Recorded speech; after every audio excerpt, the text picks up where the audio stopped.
வணக்கம் மக்களே, நான் உங்கள் அஸ்வின்.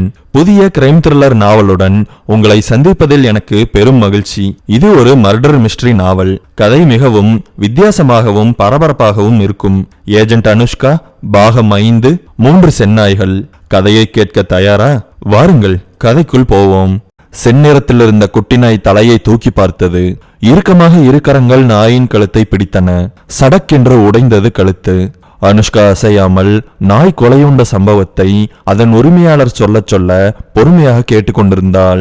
நைட்டு நான் வேலையை முடிச்சுட்டு ரொம்பவுமே டயர்டா வந்து படுத்தேன். ஒரு 2 மணி நேரம் தூங்கி இருப்பேன். கதவை சரியா சாத்தினான்னு தெரியல. இவ்வளவு பெரிய பிளாட்ல நான் மட்டும்தான் இருக்கேன். அது அந்த கொலை பண்ணவனுக்கு தெரிஞ்சிருக்கலாம். என்னையே கொலை பண்ணி இருந்தா கூட யாருமே வந்து கேட்டு இருக்க முடியாது. என்ன காரணம்னு தெரியல. எனக்கு தூக்கத்துல இருந்து திடீர்னு முழிப்பு வந்துச்சு. தொண்டை வறண்டு போயிருந்ததுனால தண்ணி குடிச்சேன். அப்படியே படுக்கையை விட்டு எந்திரிச்சேன். கால் போன போக்குக்கு நடந்தேன். ஹாலுக்கு வந்து பார்க்கும்போதுதான் என்னோட புரூனோ எப்பவும் படுத்து தூங்குற இடத்துல அது இல்லைங்கிறத கவனிச்சேன். புரூனோவோட பேரை சொல்லிக்கிட்டே நடந்தேன். திடீர்னு பார்த்தா என்னோட கால் லேசா ஸ்லிப் ஆச்சு. என்னடா தண்ணி ஏதாவது கொட்டிருக்கான்னு நான் கீழே குமிஞ்சு பார்த்தேன். அப்பதான் அது ரத்தம்னு தெரிஞ்சது. புரூனோ இறந்துருச்சு. இதழ்கள் துடிக்க வலி வேதனையுடன் பேசினான் சுனில். அனுஷ்காவை இந்த விஷயம் உலுக்கி போட்டது. எதற்காக ஒரு நாயை கொல்ல வேண்டும், அதுவும் இவ்வளவு மோசமான விதத்தில்? இது ஒரு வேளை புரூனோவின் உரிமையாளரான சுனிலுக்கு தரும் எச்சரிக்கையா? சுனிலை கொல்லும் வெறி உள்ளவர்கள் அவனுக்கு எதிரியாக இருக்கிறார்களா என்ன? சாதாரண ஒரு வேலைக்கு போய்விட்டு இரவு நெடுநேரம் கழித்து வரும் ஒருவனுக்கு கண்டிப்பாக அது போன்ற எதிரிகள் எல்லாம் இருக்க முடியாது. இது நாயை கொல்ல வேண்டும் என்ற வெறி செயலை தவிர வேற எதுவும் இல்லை. டீ மேஜையின் மீது அந்த குட்டி நாயின் புகைப்படம் இருந்தது. அந்த படத்தின் முன்பு சிறிய மலர் வைக்கப்பட்டிருந்தது. புரூனோவை சுனில் எவ்வளவு விரும்புகிறான் என்பதை காட்டியது அந்த மலர். அனுஷ்காவின் பதிலுக்காக காத்து கொண்டிருந்தான் சுனில். அவள் ஏதோ தீவிரமான யோசனையில் இருப்பது அவனுக்கு புரிந்தது. ஒரு நாயை எதுக்காக கொலை பண்ணணும், அதுவும் இவ்வளவு கொடூரமான மெத்தட்ல? சுனில் சொல்றத வச்சு பார்த்தா கதவு திறந்திருந்திருக்குது. இது அந்த கொலைகாரனுக்கு ஈஸியா இருந்திருக்கணும். ஒருவேளை திருடன் வீட்டுல ஏதாவது திருட வந்துட்டு வெளியில போகும்போது நாய் அவனை பார்த்திருக்கலாம். அதனால அவன் கொலை பண்ணியிருக்கலாம். சுனில், வீட்டுல ஏதாவது பொருட்கள் காணாம போச்சா? ஹெவியா கேஷ் இல்ல வேற ஏதாவது பொருட்கள் வச்சிருந்தீங்களா? No ma'am. ஹாட் கேஷா? எப்பவுமே 10,000க்கு கீழே தான் வச்சிருப்பேன். எக்ஸ்பென்சிவான பொருள் எல்லாம் எதுவும் கிடையாது. ஏதாவது காணாம போச்சா? No ma'am. அப்போ இத நாயை கொல்றதுக்காக மட்டும்தான் நடந்திருக்குன்னு எடுத்துக்கலாமா? எடுத்துக்கலாம் மேடம். எனக்கு எதிரிங்க யாருமே இல்ல. நான் உண்டு, என்னோட வேலை உண்டுன்னு தான் இருப்பேன். நீங்க சமீபத்துல ஏதாவது சம்பவத்தை பாத்தீங்களா? ரொம்பவுமே விபரீதமா, நீங்க யாருக்காவது எவிடன்ஸ் ஆகிற மாதிரி? இல்லைங்க மேம். எனக்கு தோன்ற விஷயத்த நான் கேட்கறேன். நாயை ஒருத்தர் வந்து கொலை பண்ணிட்டாருன்னு எப்படி சொல்றீங்க? நாயோட கழுத்து ஏதாவது உடைஞ்சிருந்ததா? சாதாரணமா கூட நாய் ரத்தவாந்தி எடுத்து இறந்திருக்கலாமே. அனுஷ்காவின் இந்த கேள்வி அவனை காயப்படுத்தி இருக்க வேண்டும். விரல்களால் சோபாவின் முனையை அழுத்தமாக பிடித்து கொண்டான். சுனில், நீங்க எமோஷனலாக தேவையில்லை. கேட்ட கேள்விக்கு மட்டும் பதில் சொன்னா போதும். கொலைகாரனை நான் பார்த்தேன் மேடம். இதையே நீங்க முன்னாடியே சொல்லல? அவன் முன்பே இந்த விஷயத்தை சொல்லாமல் விட்டதற்காக கோபப்படாமல் சாதாரணமாக கேள்வி கேட்டாள் அனுஷ்கா. சொல்லலாம்னு தான் மேம் இருந்தேன். தயக்கத்துடன் விழுந்தது அவனுடைய வார்த்தைகள். உங்களுடைய பேரண்ட்ஸ் எல்லாம் எங்க இருக்காங்க? யாரும் இல்ல மேடம். கொலைகாரன் எப்படி இருந்தான்? அவனை நீங்க சரியா பார்க்கல இல்ல? Yes ma'am. அது எப்படி உங்களுக்கு தெரியும்? பார்த்திருந்தா தெளிவா சொல்லியிருப்பீங்களே. எஸ் மேம், நான் அவனை தெளிவா பார்க்கல. எனக்கு அந்த நேரத்துல எதுவுமே சரியா புரிபடல. தூக்க கலக்கம், நாய் இறந்து போனது, அதோட ரத்தம், திடீர்னு ஒரு உருவம், எல்லா விஷயத்தையுமே என்னால ஒரே நேரத்துல ஹேண்டில் பண்ண முடியல. நீங்க சொன்ன பாயிண்ட் வேலிடா இருக்கிறதுனால நான் அப்படியே எடுத்துக்கிறேன். நீங்க அவனை தடுத்து நிறுத்த ட்ரை பண்ணீங்களா? இல்ல அப்படி பண்ணலாம்னு நினைச்சீங்களா? நோ மேம், நான் எதுவுமே பண்ணல. அவன் ஈஸியா கதவை திறந்துட்டு வெளியில போயிட்டான். இந்த வீட்டுக்குள்ள ஈஸியா வர மாதிரி வேற ஏதாவது வழிகள் இருக்கா? நோ மேம், இந்த டோர் வழியா மட்டும்தான் வர முடியும். அடிஷனலா நீங்க சொல்லாம விட்ட இன்ஃபர்மேஷன் ஏதாவது இருக்கா? இருக்குங்க மேடம். அவன் ஒரு சிறிய தாளை எடுத்து கொடுத்தான். சாரி ஃபார் த லாஸ் என்று எழுதியிருந்தது. உங்களுடைய இழப்பிற்காக வருந்துகிறேன். இதுதானே மேடம் இதுக்கான அர்த்தம்? எஸ். இந்த பேப்பர் உங்களுக்கு எங்க கிடைச்சது? புரூனோவோட கழுத்துல இருந்த காலர்ல மேடம். அனுஷ்கா இனிமேல் பேசும் பொழுது, நாயை பற்றி குறிப்பிடும் பொழுது நாயின் பெயரை சொல்லி அழைப்பது உத்தமம் என்று நினைத்து கொண்டாள். பெரும்பாலும் நாயை வளர்த்துபவர்கள் நாயை நாய் என்று சொல்லுவதை அவர்கள் விரும்புவதில்லை. பெயர் சொல்லியே அழைப்பார்கள். மனிதனுக்கு கொடுக்கப்பட வேண்டிய அனைத்து விதமான மரியாதைகளும் அந்த நாய்க்கும் கிடைக்கும். சொல்ல போனால் நாயை வளர்த்துபவர்கள் அதை ஒரு நாயாக கூட கருதுவதில்லை. தங்கள் வீட்டின் ஒரு உறுப்பினராகவே கருதுகிறார்கள். கொலையும் பண்ணிட்டு சாரி ஃபார் த லாஸ்ன்னு வேற மெசேஜ் விட்டுட்டு போறானா? அனுஷ்கா தன் மனதில் தோன்றிய விஷயத்தை சத்தமாகவே சொன்னாள். ஆமாங்க மேம், அதுதான் எனக்கு குழப்பமா இருக்கு. கொலை பண்றவன் எதுக்காக இப்படி ஒரு மெசேஜை விடணும்? நீங்க வருந்த கூடாதுன்னு தான். அதுதான் வருத்தப்படுற மாதிரி பண்ணிட்டானே மேடம். குறிப்பா சம்பவம் நடந்த இடத்த நான் பார்க்கணும், என்னை கூட்டிட்டு போங்க. எஸ் மேம் என்று எழுந்தான். அவளை அழைத்து கொண்டு போனான். சீன் ஆஃப் கிரைமை பார்ப்பதற்காக தயாராகி கொண்டிருந்தாள் அனுஷ்கா.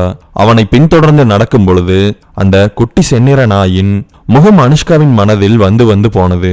இங்கதான் மேடம் சம்பவம் நடந்தது. எப்பவுமே ப்ரூனோ இங்கதான் படுத்திருப்பான். கிழிந்து போயிருந்த பச்சை நிற மெத்தையை காட்டினான் சுனில். அனுஷ்கா ஒரு காலை மடக்கி மண்டியிட்டு அமர்ந்தாள். மெத்தையில் இரத்தக்கரைகள் இருக்கிறதா என்று சோதனையிட்டாள். இரத்தக்கரைகள் இல்லை என்பதால் உடனடியாக எழுந்து கொண்டாள். சுனில், பிளட் ஸ்டெயின்ஸை கிளீன் பண்ணிட்டீங்களா? Yes ma'am. ப்ரூனோவோட காலர் என்ன பண்ணீங்க? ப்ரூனோவோட சேர்த்து புதைச்சிட்ட மேடம். இப்ப நான் நடந்த சம்பவங்களை குரோனாலஜிக்கல் ஆர்டர்ல சொல்றேன், கரெக்டா இருக்கான்னு பாருங்க. கில்லர் நீங்க கதவை சரியா சாத்தாததுனால ஈஸியா கதவை திறந்துட்டு உள்ள வந்திருக்கான். கில்லருக்கு லெஃப்ட் சைட்ல உங்களோட பெட்ரூம் கிச்சனும் இருந்திருக்கு. எஸ் மேம், நான் ஃபுல்லா சொல்லி முடிச்சிடறேன். அவனை பார்க்காமல் அந்த இடத்தை பார்த்து கூர்மையாக பேசிக் கொண்டிருந்தாள் அனுஷ்கா. நடந்த சம்பவங்களை அவள் மனதில் ஓட்டி பார்க்கிறாள் என்பது சுனிலுக்கு புரியவில்லை. என்ட்ரன்ஸ்குள்ள வந்த உடனே கில்லருக்கு ரைட் சைட்ல ப்ரூனோ படுத்து தூங்கியிருக்கு. ப்ரூனோவை கொலை பண்ணிட்டான். கொலை பண்ணதுக்கு அப்புறம் தான் நீங்க வந்திருக்கணும், அதாவது லெஃப்ட் சைட்ல இருந்து. கில்லர் உங்களை பார்த்தேனியுமே பயப்படாம அப்படியே பின்னாடி நடந்து கதவை திறந்துகிட்டு எப்படி வந்தானோ அப்படியே போயிட்டான். இதானே நடந்தது? Yes madam. இதுல சில சந்தேகங்கள் இருக்கு. கில்லர் ஒரு மெசேஜ் விட்டுட்டு போனான்னு சொன்னீங்கல்ல, கில்லர் உட்கார்ந்து எழுதுனானா இல்ல ஏற்கனவே விட்டுட்டு போயிட்டானான்னு உங்களுக்கு ஏதாவது தெரியுமா? நீங்க வரும்போது அவன் நின்னுகிட்டு இருந்தானா இல்ல உட்கார்ந்துகிட்டு இருந்தானா?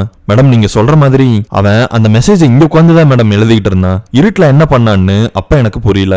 நீங்க மாத்தி மாத்தி சொல்றதுனால கேஸ்ல குழப்பம் மட்டும்தான் வரும். நான் அதைத்தான் பார்த்தேன். நீங்க கேட்க கேட்க தான் சில விஷயங்கள் ஞாபகம் வருது. ஞாபகம் வருதா இல்ல கற்பனையில சேருதா? இல்லைங்க மேம். ஓகே, கில்லர் மெசேஜை இங்கேயே உட்காந்து எழுதியிருக்கான். அப்படி இல்லைன்னா ஏற்கனவே எடுத்துட்டு வந்த பேப்பரை டாகோட காலர்ல சொருக ட்ரை பண்ணிருக்கான். அந்த பேப்பரை அவன் எங்க சொருகி இருந்தான்னு உங்களுக்கு ஞாபகம் இருக்கா?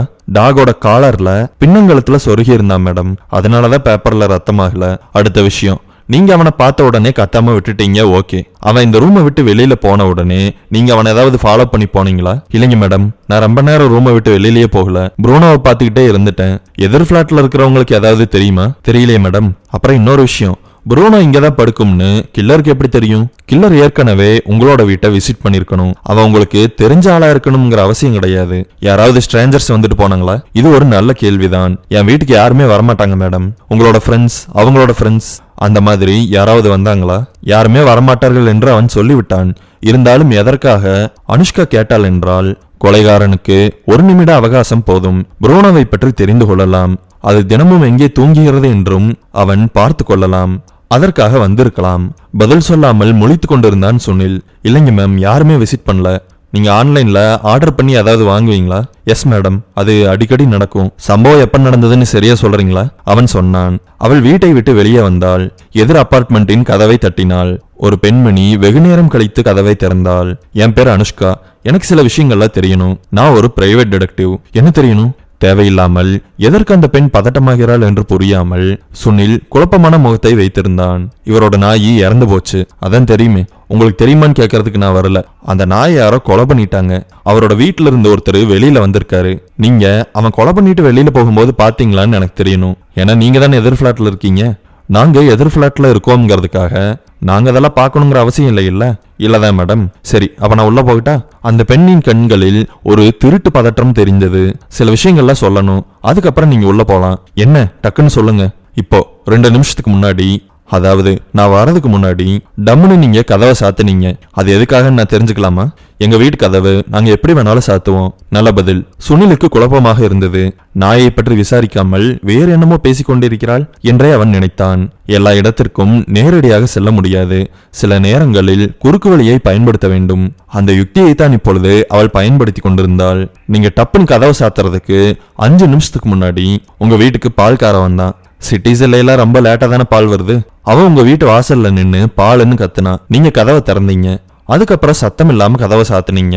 சுனிலோட வீடு கதவு திறந்திருந்ததுனால பாலை வாசல்லையே வச்சுட்டு பால்காரன் போயிட்டான். இதெல்லாம் இதுக்கு என்கிட்ட சொல்லிக்கிட்டு இருக்கீங்க?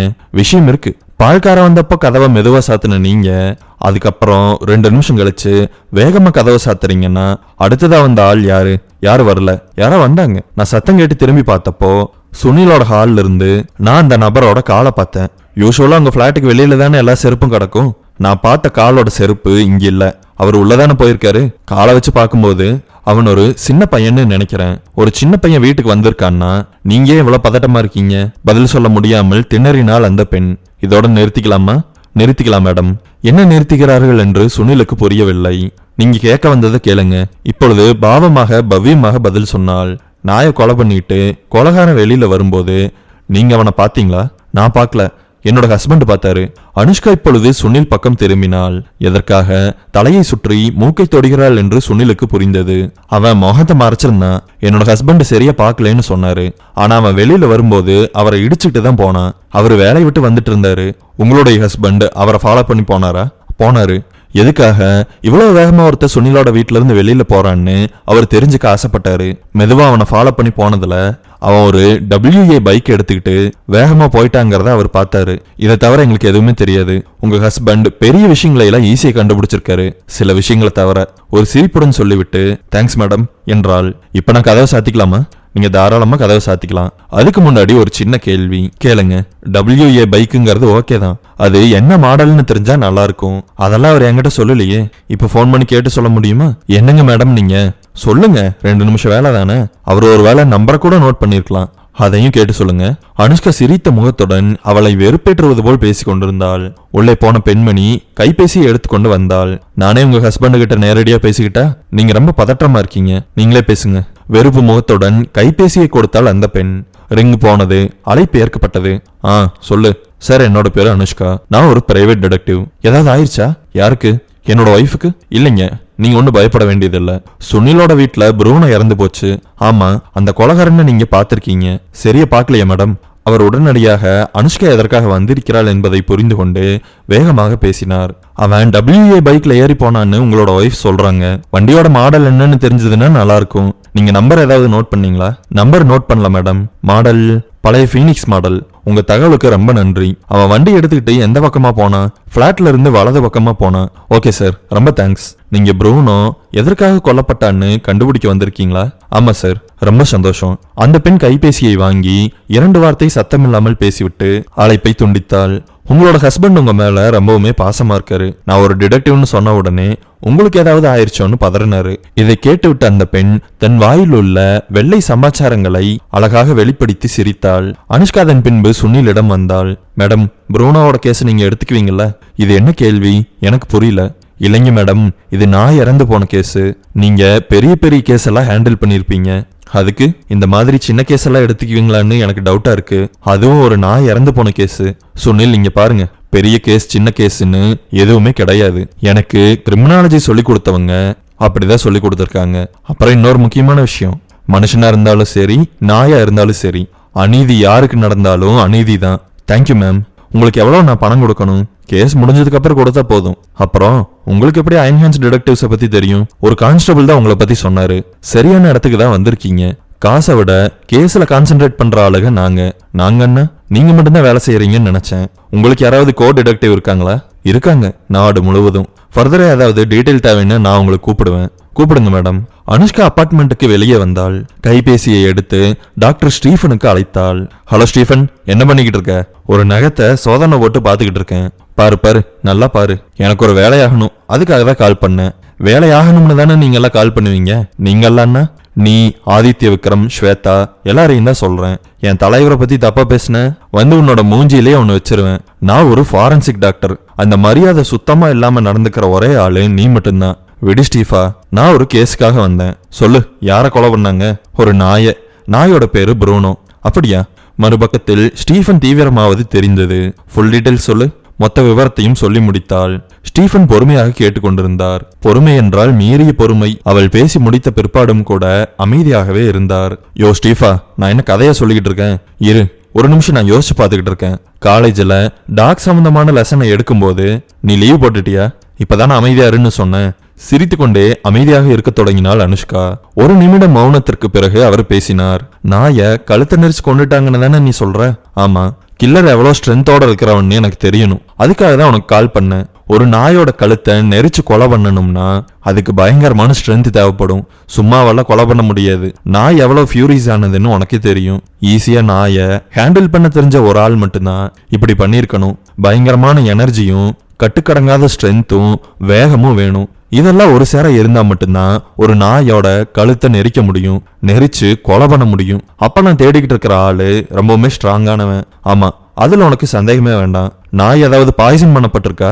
ஏன்னா ஸ்ட்ராங்லிங்கா இல்லாம பாய்சனிங்கா இருக்கலாமே. நான் அதை பத்தி கேட்டு பார்த்துட்டேன். கில்லர் கொலை பண்ணிட்டு வெளியில போகும்போது டாகோட ஓனர் கில்லரை பார்த்திருக்கான். வேற என்ன தகவல் தேவைப்படுது? நீ அந்த நகத்துல கான்சென்ட்ரேட் பண்ணு. ஃப்ரீயா இருக்கும்போது கால் பண்ணு. நீயும் சரி நானும் சரி. என்னைக்கு ஃப்ரீயா இருந்திருக்கோம்? அது கரெக்டு தான். பேசி முடித்துவிட்டு நாயை கொலை செய்தவனை பற்றி மனதில் யோசிக்க தொடங்கினாள். ஒரு பலமானவன் இரவு வேளையில் வந்து நாயை கொலை செய்கிறான் என்றால் அந்த கொலைக்கு என்ன காரணமாக இருக்கும்? ஒருவேளை அவன் நாய்களை வெறுக்கும் ஆளாக இருப்பானோ? அப்படி இருக்கவும் வாய்ப்பில்லை. அப்படி இருந்திருந்தால் இதே போல பல கொலைகள் நடந்திருக்கும். அப்படி எதுவும் நடந்ததாக தெரியவில்லை. வந்தவன் வீட்டை சூறையாடவில்லை. அவன் நினைத்திருந்தால் ஹாலில் மாட்டியிருக்கும் டிவியை கூட கலற்றி கொண்டு போயிருக்கலாம். யாருமே கேட்டிருக்க மாட்டார்கள். சுனிலின் வீட்டையும் புரூனோவையும் மட்டும் கண்காணித்தவன் எதிர் வீட்டை கண்காணிக்காமல் விட்டுவிட்டான். அதன் விளைவே அவன் எதிர் வீட்டின் ஆளின் மீது மோதி கொண்டது. இதை வைத்து பார்க்கும் பொழுது அவன் ஒன்றும் அவ்வளவு புத்திசாலி இல்லை என்பதும் புரிகிறது. ஆனால் பலமானவன் சாதாரண மனிதர்களை விட கொஞ்சம் புத்தி அதிகமாக உள்ளவன். அப்பொழுது அவன் சாதாரண மனிதனாக இருக்க வாய்ப்பில்லை. அவன் சாதாரண வேலைகளை செய்யும் ஒரு ஆளும் கிடையாது. அனுஷ்கா இப்பொழுது தன்னுடைய சேஃப் ஹவுஸில் இருந்தால். இது ஈஸியான கேஸ் தானே, எதுக்கு இவ்வளவு தூரம் யோசிக்கிறீங்க? அனுஷ்காவின் ஏஐ விர்ச்சுவல் அசிஸ்டன்டான தஷ்வின் சாதாரணமாக பேசினான். அவன் அவளுடைய கையில் இருந்த ஸ்மார்ட் வாட்சில் தன்னுடைய முகத்தை காட்டியபடியே பேசிக் கொண்டிருந்தான். அவளும் திரையில் தோன்றிய தஷ்வினை பார்த்தாள். நீ நினைக்கிற மாதிரி இந்த கேஸ் ஒன்னும் piece of the cake matter கிடையாது. ஏன் அப்படி சொல்றீங்கன்னு நான் தெரிஞ்சுக்கலாமா? இந்த கேஸ்ல நிறைய லேயர்ஸ் இருக்கு. ஈஸியா பார்க்கும்போது ஒரு நாயை கொலை பண்ணிட்ட மாதிரி தான் தெரியும். ஆனா இதுக்கு மேலேயும் நிறைய விஷயங்கள் இருக்கு. வந்தவனோட மோட்டிவ் கொலை பண்றது மட்டும்தான். ஒரு நாயை கொலை பண்றதுக்காக எதுக்கு இவ்வளவு ரிஸ்க் எடுக்கணும்? இது நம்ம நோட் பண்ண வேண்டிய முதல் பாயிண்ட். வந்தவன் எதையும் திருடல, அது ரெண்டாவது பாயிண்ட். வந்தவன் ரொம்பவுமே ஸ்ட்ராங்கா இருந்திருக்கான். அதை நம்ம ஃபாரன்சிக் டாக்டர் ஸ்டீஃபன் சொன்னதை வச்சு கன்ஃபார்ம் பண்ணிக்கிட்டோம். நாயை கொலை பண்ணதை சுனில் பார்த்துட்டான். இருந்தாலும் அதை பெரிய விஷயமா எடுத்துக்காம கில்லர் வீட்டை விட்டு வெளியில போயிட்டான். சுனில் வீட்டுக்கு எதிர் பிளாட்ல இருந்த லேடியோட ஹஸ்பண்ட் மேல அவன் மோதி இருக்கான். அப்ப அவன் பதட்டமா இருந்தான்னு அர்த்தம். சரி, இந்த விஷயங்கள்னால கேஸ்ல எந்த மாற்றமும் இருக்கிற மாதிரி தெரியல. இருக்கு, இந்த கில்லரை பிடிக்கிறது ஈஸி, அதே நேரத்துல கஷ்டம். அதுதான் எப்படி? ஒரே விஷயம் ஈஸியாகவும் கஷ்டமாவும் எப்படி இருக்கும்? கில்லரை பிடிக்கிறதுக்கு நம்மளுக்கு ஒரு சரியான மெத்தட் மட்டும்தான் தேவை. அந்த மெத்தட் கிடைச்சிருச்சுன்னா அவன் மாட்டிக்குவான். சில கேஸுகள்ல கில்லரை பிடிக்கிற மெத்தட் நம்மளுக்கு தெரிஞ்சாலுமே கில்லர் ஈஸியா எஸ்கேப் ஆகிற வாய்ப்புகள் அதிகமா இருக்கும். இதுல அப்படி எதுவும் இருக்கிற மாதிரி எனக்கு தெரியல. நம்ம சரியான ஒரு மெத்தடை மட்டும் பிடிச்சிட்டோம்னா அவனையும் பிடிச்சிடலாம். கில்லர் சாதாரணமா இருக்கிற மக்களை விட கொஞ்சம் அதிகமா தைரியம் இருக்கிறவன், கொஞ்சம் புத்திசாலி. ஆனா பயங்கரமான கொலைகள் பண்ற ரவுடிங்களை விட கொஞ்சம் அறிவு கம்மி தான். பயங்கரமா கொலை பண்ற ரவுடிகளுக்கு அறிவு இருக்குமா என்ன? நீ ஒரு ஆர்டிபிஷியல் இன்டெலிஜென்ஸ். நீ இப்படி எல்லாம் கேள்வியே கேட்க கூடாது. உனக்கே பதில் தோணணும். எனக்கு தோன்ற பதில் சரியான்னு நான் உங்ககிட்ட தானே கேட்க முடியும். கேளு, உனக்கு என்ன தோணுது? அதாவது உன்னோட ஃபைண்டிங் என்ன? கில்லர் சாதாரணமா வாழ்ந்துகிட்டு இருக்கிற மக்கள்ல ஒரு ஆள் கிடையாது, பெரிய ரவுடி கிடையாது. அதே நேரத்துல அவன் கொஞ்சம் நாலேஜபிளான ஆளாவும் இருக்கக்கூடாது. கம்ப்யூட்டர்ஸ், ஹேக்கிங் அந்த மாதிரி. அப்படி இருக்கிற மாதிரி எனக்கு தோணல. இந்த கேஸ்ல இருக்கிற வல்காரிட்டி தான் அதுக்கு காரணம். ஒரு தவிர்க்கவே முடியாத உக்கிரம் இந்த கேஸ்ல தெரியுது. என்னோட ஐடியா படி கில்லரை பிடிக்கிறதுக்கு உண்டான வாய்ப்புகள் வெறும் 30% தான் இருக்கு. தஷ்வின் விர்ச்சுவல் அசிஸ்டன்ட்டை மிரட்டுவது போல் கூப்பிட்டாள் அனுஷ்கா. சொல்லுங்க, உங்களுக்கு மேலும் என்ன தேவைப்படுது? கடுப்பேத்தாத. நானே இந்த கேஸை எப்படி ஸ்டார்ட் பண்றதுன்னு தெரியாம யோசிச்சுக்கிட்டு இருக்கேன். நீ வேற தேவையில்லாம என்னோட மண்டையை போட்டு குழப்பிட்டு இருக்க. நான் சொன்ன பர்சன்டேஜ் என்னமோ கரெக்ட் தான். நம்ம இந்த கேஸோட ஸ்டார்டிங் பாயிண்ட் என்னன்னு கண்டுபிடிச்சிட்டா அதுக்கப்புறம் நம்மளோட இன்வெஸ்டிகேஷனை ஜெட்டு வேகத்துல நடத்தலாம். வலது கட்ட விரலை இதழில் அழுத்தியபடியே யோசித்து கொண்டிருந்தாள் அனுஷ்கா. அவளுடைய யோசனைகள் முன்னும் பின்னும் போய் கொண்டிருந்தது. இந்த கேஸின் ஆரம்ப புள்ளி எதுவாக இருக்கும் என்று அவள் தீவிரமாக யோசித்துக் கொண்டிருந்தாள். எல்லா நேரங்களிலும் எல்லா கேசுகளிலும் உடனடியாக தடாலடியாக சில முடிவுகளை எல்லாம் எடுத்து குற்றவாளியை பிடித்துவிட முடியாது. சில நேரங்களில் இது போல தடைகள் ஏற்படும். ஒரு வழக்கை தீர்க்கும் பொழுது எவ்வளவு சுவாரஸ்யமாகவும் பெருமையாகவும் சந்தோஷமாகவும் இருக்கிறதோ அதே போல ஒரு வழக்கை தீர்க்க முடியாமல் ஒரு கட்டத்திற்குள் சிக்கிக்கொண்டு மேலே செல்ல முடியாமல் இருக்கும் பொழுது பயங்கரமான அசௌகரியமும் குழப்பமும் வருத்தமும் தளர்ச்சியும் ஏற்படும். இப்பொழுது அந்த நிலையில் தான் இருந்தால் அனுஷ்கா. அந்த நாயை கொலை பண்ணிட்டாங்க. அந்த நாயை வளர்த்திக்கிட்டு இருக்கிறது சுனில். சுனில் தனியா இருக்கான். சுனிலுக்கு பேரண்ட்ஸ் இல்ல, வேலைக்கு போயிட்டு சாயந்தரம் வர ஆளு. அப்படின்னா காலையில நேரம் கொலை பண்ணிருக்கலாமே. வீடு போட்டி இருக்கும்னு விட்டுட்டானா? ஒரு டம்மி சாவியை தயாரிக்க முடியாத ஆள் தான் வந்து கொலை பண்ணிருப்பானோ? ஒரு வேலை நைட் ரொம்பவுமே சௌகரியமா இருக்கிறதுனால நைட்டை சூஸ் பண்ணிருப்பானோ? இந்த கேஸ்ல கண்ணுக்கு முன்னாடியே ஏதோ ஒரு விஷயம் இருக்கு, அதை நான் மிஸ் பண்றேன். ரொம்பவுமே ஈஸியான சிம்பிளான விஷயம். அனுஷ்கா தன்னுடைய மூளையின் நினைவடுக்குகளை களைத்து களைத்து அடுக்கி கொண்டிருந்தாள், சீட்டுக்கட்டுகளைப் போல. குறுக்கே பேச வேண்டாம் என்று தஷ்வின் காத்திருந்தான். சொன்ன கட்டளைகளை தன்னுடைய ப்ராசஸிங் யூனிட்டில் வைத்துக் கொள்வது தஷ்வினின் வேலை. தேவையில்லாமல் தொந்தரவு செய்யக்கூடாது என்பது இப்பொழுது அனுஷ்காவின் கட்டளை. அதைத்தான் அவன் பின்பற்றி வந்தான். கண்ணுக்கு முன்னாடி என்ன விஷயம் இருக்கு? நாய் செத்து போனதை தவிர எந்த விஷயமுமே கிடையாது. சீன் ஆஃப் கிரைமை சரியா பார்க்காம விட்டுட்டோமா? அங்க இன்னும் ஏதாவது விஷயம் கிடைச்சிருக்குமோ? கண்ணுக்கு முன்னாடி என்ன விஷயம் இருக்கு? ரொம்பவுமே சிம்பிள்.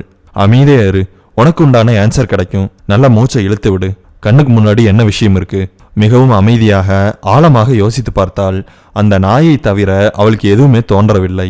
ஓகே, நாய் தான் நம்மளுக்கு ஃபர்ஸ்ட் ஞாபகத்துக்கு வருது. அதுக்கு அடுத்ததா ஞாபகத்துக்கு வர விஷயம் என்ன? சுனிலும் நாயும் ரொம்பவுமே நெருக்கமா இருந்திருக்காங்க. இது மூணாவது விஷயம். திடீரென்று விபரீதமாக அவளுக்கு ஒரு யோசனை வந்தது. சுனில் வீட்டிற்கு எதிர் வீட்டில் இருந்த பெண்ணின் வீட்டிற்குள் நுழைந்தவன் ஏன் ஒருவேளை இந்த நாயை கொலை செய்திருக்க கூடாது? அவன் அந்த பெண்ணின் வீட்டிற்கு வந்து போகும் பொழுது அந்த நாய் அவனுக்கு இடைஞ்சலாக இருந்திருக்கலாமே. கண்டிப்பாக அவனாக இருக்க வாய்ப்பு கிடையாது. அவனாக இருக்கும் என்று யோசித்தவள் உடனடியாக இல்லை என்று யோசிப்பதற்கு அவளிடத்தில் ஒரு காரணம் இருந்தது. அது அவனுடைய பலம். நாயை கொன்றவன் மிகவும் பலமானவன், ஆனால் அந்த வீட்டிற்குள் நுழைந்தவன் மிகவும் பலமற்றவன். இள வயது பையன். அவனால் ஒரு கொலையை எல்லாம் செய்ய முடியாது. அவனே பயந்து பயந்து அந்த வீட்டிற்கு வந்து போய் கொண்டிருக்கிறான். அவனாக இருக்க வாய்ப்பில்லை. ஏன் தேவையில்லாம குழப்பிக்கிறேன்? சாதாரண கேஸை போட்டு உழப்பறியா அனுஷ்கா? என்னமோ ஒரு விஷயம் இருக்கு, ஆனா என்னன்னு தெரிய மாட்டேங்குதே. அனுஷ்கா, உன்னோட ஹார்ட் பீட் அதிகமாகுது. தஷ்வின் அவளுக்கு எச்சரிக்கை இடுவது போல் பேசினான். நீ சும்மாரு. பல்லை கடித்து கொண்டு யோசித்து கொண்டிருந்தாள் அவள். அந்த நாயை தவிர எனக்கு எதுவுமே ஞாபகம் வர மாட்டேங்குதே. எனக்கு இப்ப இருக்கிற வெறிக்கு அந்த நாய் மட்டும் கிடைச்சதுன்னா. அனுஷ்கா, என்ன பேசிக்கிட்டு இருக்க? தஷ்வின் இடைமறித்தது நல்ல விஷயமாக போனது. சாரி, ஏதோ யோசனையில என்னென்னமோ சொல்லிக்கிட்டு இருக்கேன். கொஞ்சம் அமைதியா இருங்க. இந்த கேஸை நம்மளால சால்வ் பண்ண முடியும். நம்பிக்கை தருவது போல் பேசினான் தஷ்வின். நீ மட்டும் தலைவர் ஆதித்யா கிட்ட இருந்து என்கிட்ட வரலைன்னா அப்பப்ப தனியா உட்காந்து யோசிக்கிறதுல மண்டையே வெடிச்சிருக்கும். ஆமா, நானும் அவர்கிட்ட இருந்து உங்ககிட்ட வந்தது ரொம்பவுமே நல்லதுக்கு தான். தஷ்வின், நான் ஒரு விஷயத்த கிராக் பண்ணிட்டேன். புரோனோ எப்படி சுனில் கையில கிடைச்சிருக்கும்? இது ஒரு நல்ல வேலிடான பாயிண்ட். நம்ம கேஸை ஸ்டார்ட் பண்ணிட்டோம். இங்கிருந்து கிளம்பி ஜெட்டு வேகத்துல இந்த கேஸை முடிக்கிறது மட்டும்தான் மிச்சம். ஒரு நாயை கொன்று விட்டார்கள் என்பது இப்பொழுதும் அனுஷ்காவிற்கு வருத்தமாகத்தான் இருந்தது. ஆனால் அந்த வருத்தம் கேஸின் முன்னேற்றத்திற்கு ஒரு தடையாக இருக்கக்கூடாது என்று அதை ஒதுக்கி வைத்து விட்டாள். கைபேசியை எடுத்தாள். சுனிலுக்கு அழைத்தாள். ஹலோ சுனில், உங்ககிட்ட கேஸ் சம்பந்தமா சில விஷயங்கள் கேட்கணும். உங்களுடைய புரோனோவை நீங்க யாருகிட்ட இருந்து வாங்குனீங்க? அவங்களோட அட்ரஸ் எனக்கு வேணும். அவனுடைய பதிலுக்கு கூட காத்திராமல் மொத்தமாக பேசி முடித்தாள். நான் அதை ஒரு பெட் ஷாப் ஓனர்கிட்ட இருந்து வாங்கினேன் மேடம். அட்ரஸ் என்கிட்ட இல்ல. நான் அவரோட போன் நம்பரை உங்களுக்கு அனுப்புறேன். ஓகே தஷ்வின், பெட் ஷாப் ஓனரோட நம்பர் கிடைக்க போகுது. அவர்கிட்ட போய் இன்வெஸ்டிகேஷன் பண்ண போறீங்க. ஆமா, வேற வழி? ஆனா இதனால ஏதாவது முன்னேற்றம் கிடைக்கும்னு நினைக்கிறீங்க? எனக்கு அந்த நாயை தவிர எதுவுமே யோசனை வரல. ஆனா ஒரு ஐடியா கிடைச்சிருக்கு. அதை ஃபாலோ பண்றதை தவிர நம்மளுக்கு வேற வழியே கிடையாது. இந்த கேஸ்ல நீங்க ரொம்பவுமே ஒன் சைடடா யோசிக்கிற மாதிரி தெரியுது. இருக்கட்டும், எல்லா கேஸையுமே ரொம்பவுமே எக்ஸ்பர்டைஸை ஹேண்டில் பண்ண முடியாது. சில நேரங்கள்ல நம்ம அமெச்சூரா நடந்துக்கிறதுல தப்பே கிடையாது. ஒரு கேஸை ரொம்பவுமே தேர்ந்த டிடெக்டிவ் மாதிரியும் யோசிக்கணும், அதே நேரத்துல அமெச்சூர் டிடெக்டிவ் மாதிரியும் யோசிக்கணும். இதை சொன்னது என்னுடைய தலைவர் ஆதித்ய விக்ரம். ஐன்ஹான்ஸ் டிடெக்டிவ் நிறுவனத்தை தோற்றுவித்தவன். நாடு முழுவதும் ஐன்ஹான்ஸ் டிடெக்டிவ் நிறுவனத்திற்கு கிளைகள் உண்டு. அவ்வளவு பெரிய அமைப்பில் பிசிடி எனும் பெட்டி கேசஸ் டிபார்ட்மெண்டில் அனுஷ்கா வேலை செய்கிறாள். அவளுக்கு இப்பொழுது பெட் ஷாப் உரிமையாளரின் கைபேசி எண் கிடைத்தது. அழைத்தாள். ப்ரோ கடையில் இல்லையே. ப்ரோ எப்ப வருவாரு? ப்ரோ வந்துருவாரு. நீங்க யாரு? அது இருக்கட்டும், ஒரு மாடு வாங்கலாம்னு இருக்கேன். மாட புறா? ஓ, உங்களுக்கு புறா வேணுமா? வாங்க எடுத்து வைக்கிறேன். சிவப்பு கலர்ல கிடைக்குமா? சிவப்பு கலர்லையா? மூக்கு சிவப்பு கலர்ல இருக்கணும். வாங்க பாத்துக்கலாம். கடை எங்க இருக்குன்னு சொல்லுப்பா. அவன் கடை எங்கே இருக்கிறது என்று சொன்னான். பாம்பெல்லாம் விற்பீங்களா? இல்லைங்க, அதெல்லாம் விற்கிறதில்ல. இருந்தா வாங்கலாம்னு பார்த்தேன். நீங்க போன் பண்ணி கலாய்க்கிறீங்கன்னு தெரியுது. அரை மணி நேரத்துல உன்னோட கடையில இருப்பேன். அப்போ உண்மையா பொய்யான்னு உனக்கே தெரியும். அழைப்பை துண்டித்தாள். காரில் ஏறி அமர்ந்தாள். இன்னைக்கு கார்லயா போறோம்? வெயில் கொளுத்துது. கடைக்காரர்கிட்ட எதுக்கு தேவையில்லாம பேசிக்கிட்டு இருக்கீங்க? கொஞ்சம் ஜாலியாவும் பேசணும். நாம பெட்டி கேசஸ் டிபார்ட்மெண்ட்ல தானே இருக்கோம். தலைவர் ஆதித்யா மாதிரி பெரிய பெரிய கேஸ் எல்லாம் ஹேண்டில் பண்ணும்போது சீரியஸா இருந்துக்கலாம். பெட் ஷாப்பே அடைந்தாள். உங்க ப்ரோ இன்னும் வரலையா? சிஸ்டர், நீங்க தான் போன்ல பேசுனீங்களா? ஆமா. பாம்பெல்லாம் வேணும்னு கேட்டீங்க, அதுக்குதான் கார் எடுத்துட்டு வந்திருக்கேன். நான் தான் இல்லைன்னு சொன்னேனே. புறா இருக்குன்னு சொன்ன, காட்டு பார்க்கலாம். ப்ரோ எப்ப வருவாரு? புறாவை பார்த்து கொண்டே கேட்டாள். புறாவை காட்டி கொண்டிருந்தவன், இருங்க போன் பண்ணி அவரை வர வைக்கிறேன் உறுதியாக சொல்லிவிட்டு தன்னுடைய கைபேசியை எடுக்க போனான். இன்னும் 5 நிமிஷமா, சீக்கிரம் வாங்க. ஏதோ இவன் கடையின் உரிமையாளர் போல பேசிவிட்டு அனுஷ்காவிடம் வந்து விஷயத்தை சொன்னான். அவர் இன்னும் 2 நிமிஷத்துல வந்துருவாரு. நீதான் இந்த கடைக்கு ஓனரா? இல்ல சிஸ் நல்லாதான் இருக்கு. புறாவெல்லாம் வளர்த்துனா தினமும் தீனி போடணுமா என்ன? தினமும் தீனி போடலைன்னா செத்துருமே. அதுக்கு கேட்கல, மொத்தமா கொட்டி வச்சுட்டா சாப்பிட்டுக்குமா? அந்த கதையெல்லாம் பண்ண முடியாது. தினமும் அதுக்கு கொஞ்சம் கொஞ்சமா தான் சாப்பாடு போட முடியும். அனுஷ்கா தேவையில்லாத கேள்விகளை எல்லாம் கேட்டு அறுத்து கொண்டிருந்த நேரத்தில் கடையின் உரிமையாளர் வந்து சேர்ந்தான். வந்தவன் கடைக்குள் வராமல் வெளியேயே நின்று யாரிடமோ பேசி கொண்டிருந்தான். அவர் எதுக்குன்னா நானே காட்டியிருப்பனே. நீங்க பில்ல போட்டு வேணுங்கிற பெட்டை எடுத்துட்டு போயிருக்கலாம். நான் அவர்கிட்ட தான் பேசணும். அவருக்கு ஒண்ணுமே தெரியாது. டேய், நான் புறா வாங்குறதுக்கே வரல. பாம்பு வாங்குவா வந்தீங்க? நான் எதையுமே வாங்குறதுக்கு வரல. யார் நீங்க? நான் ஒரு டிடெக்டிவ். இருங்க, அவரை போய் கூட்டிட்டு வரேன். முன்னாடியே சொல்ல மாட்டீங்களா? அனுஷ்காவிற்கே அவளை நினைத்து கடுப்பாகத்தான் இருந்தது. Iron hands detectives rule book number 35.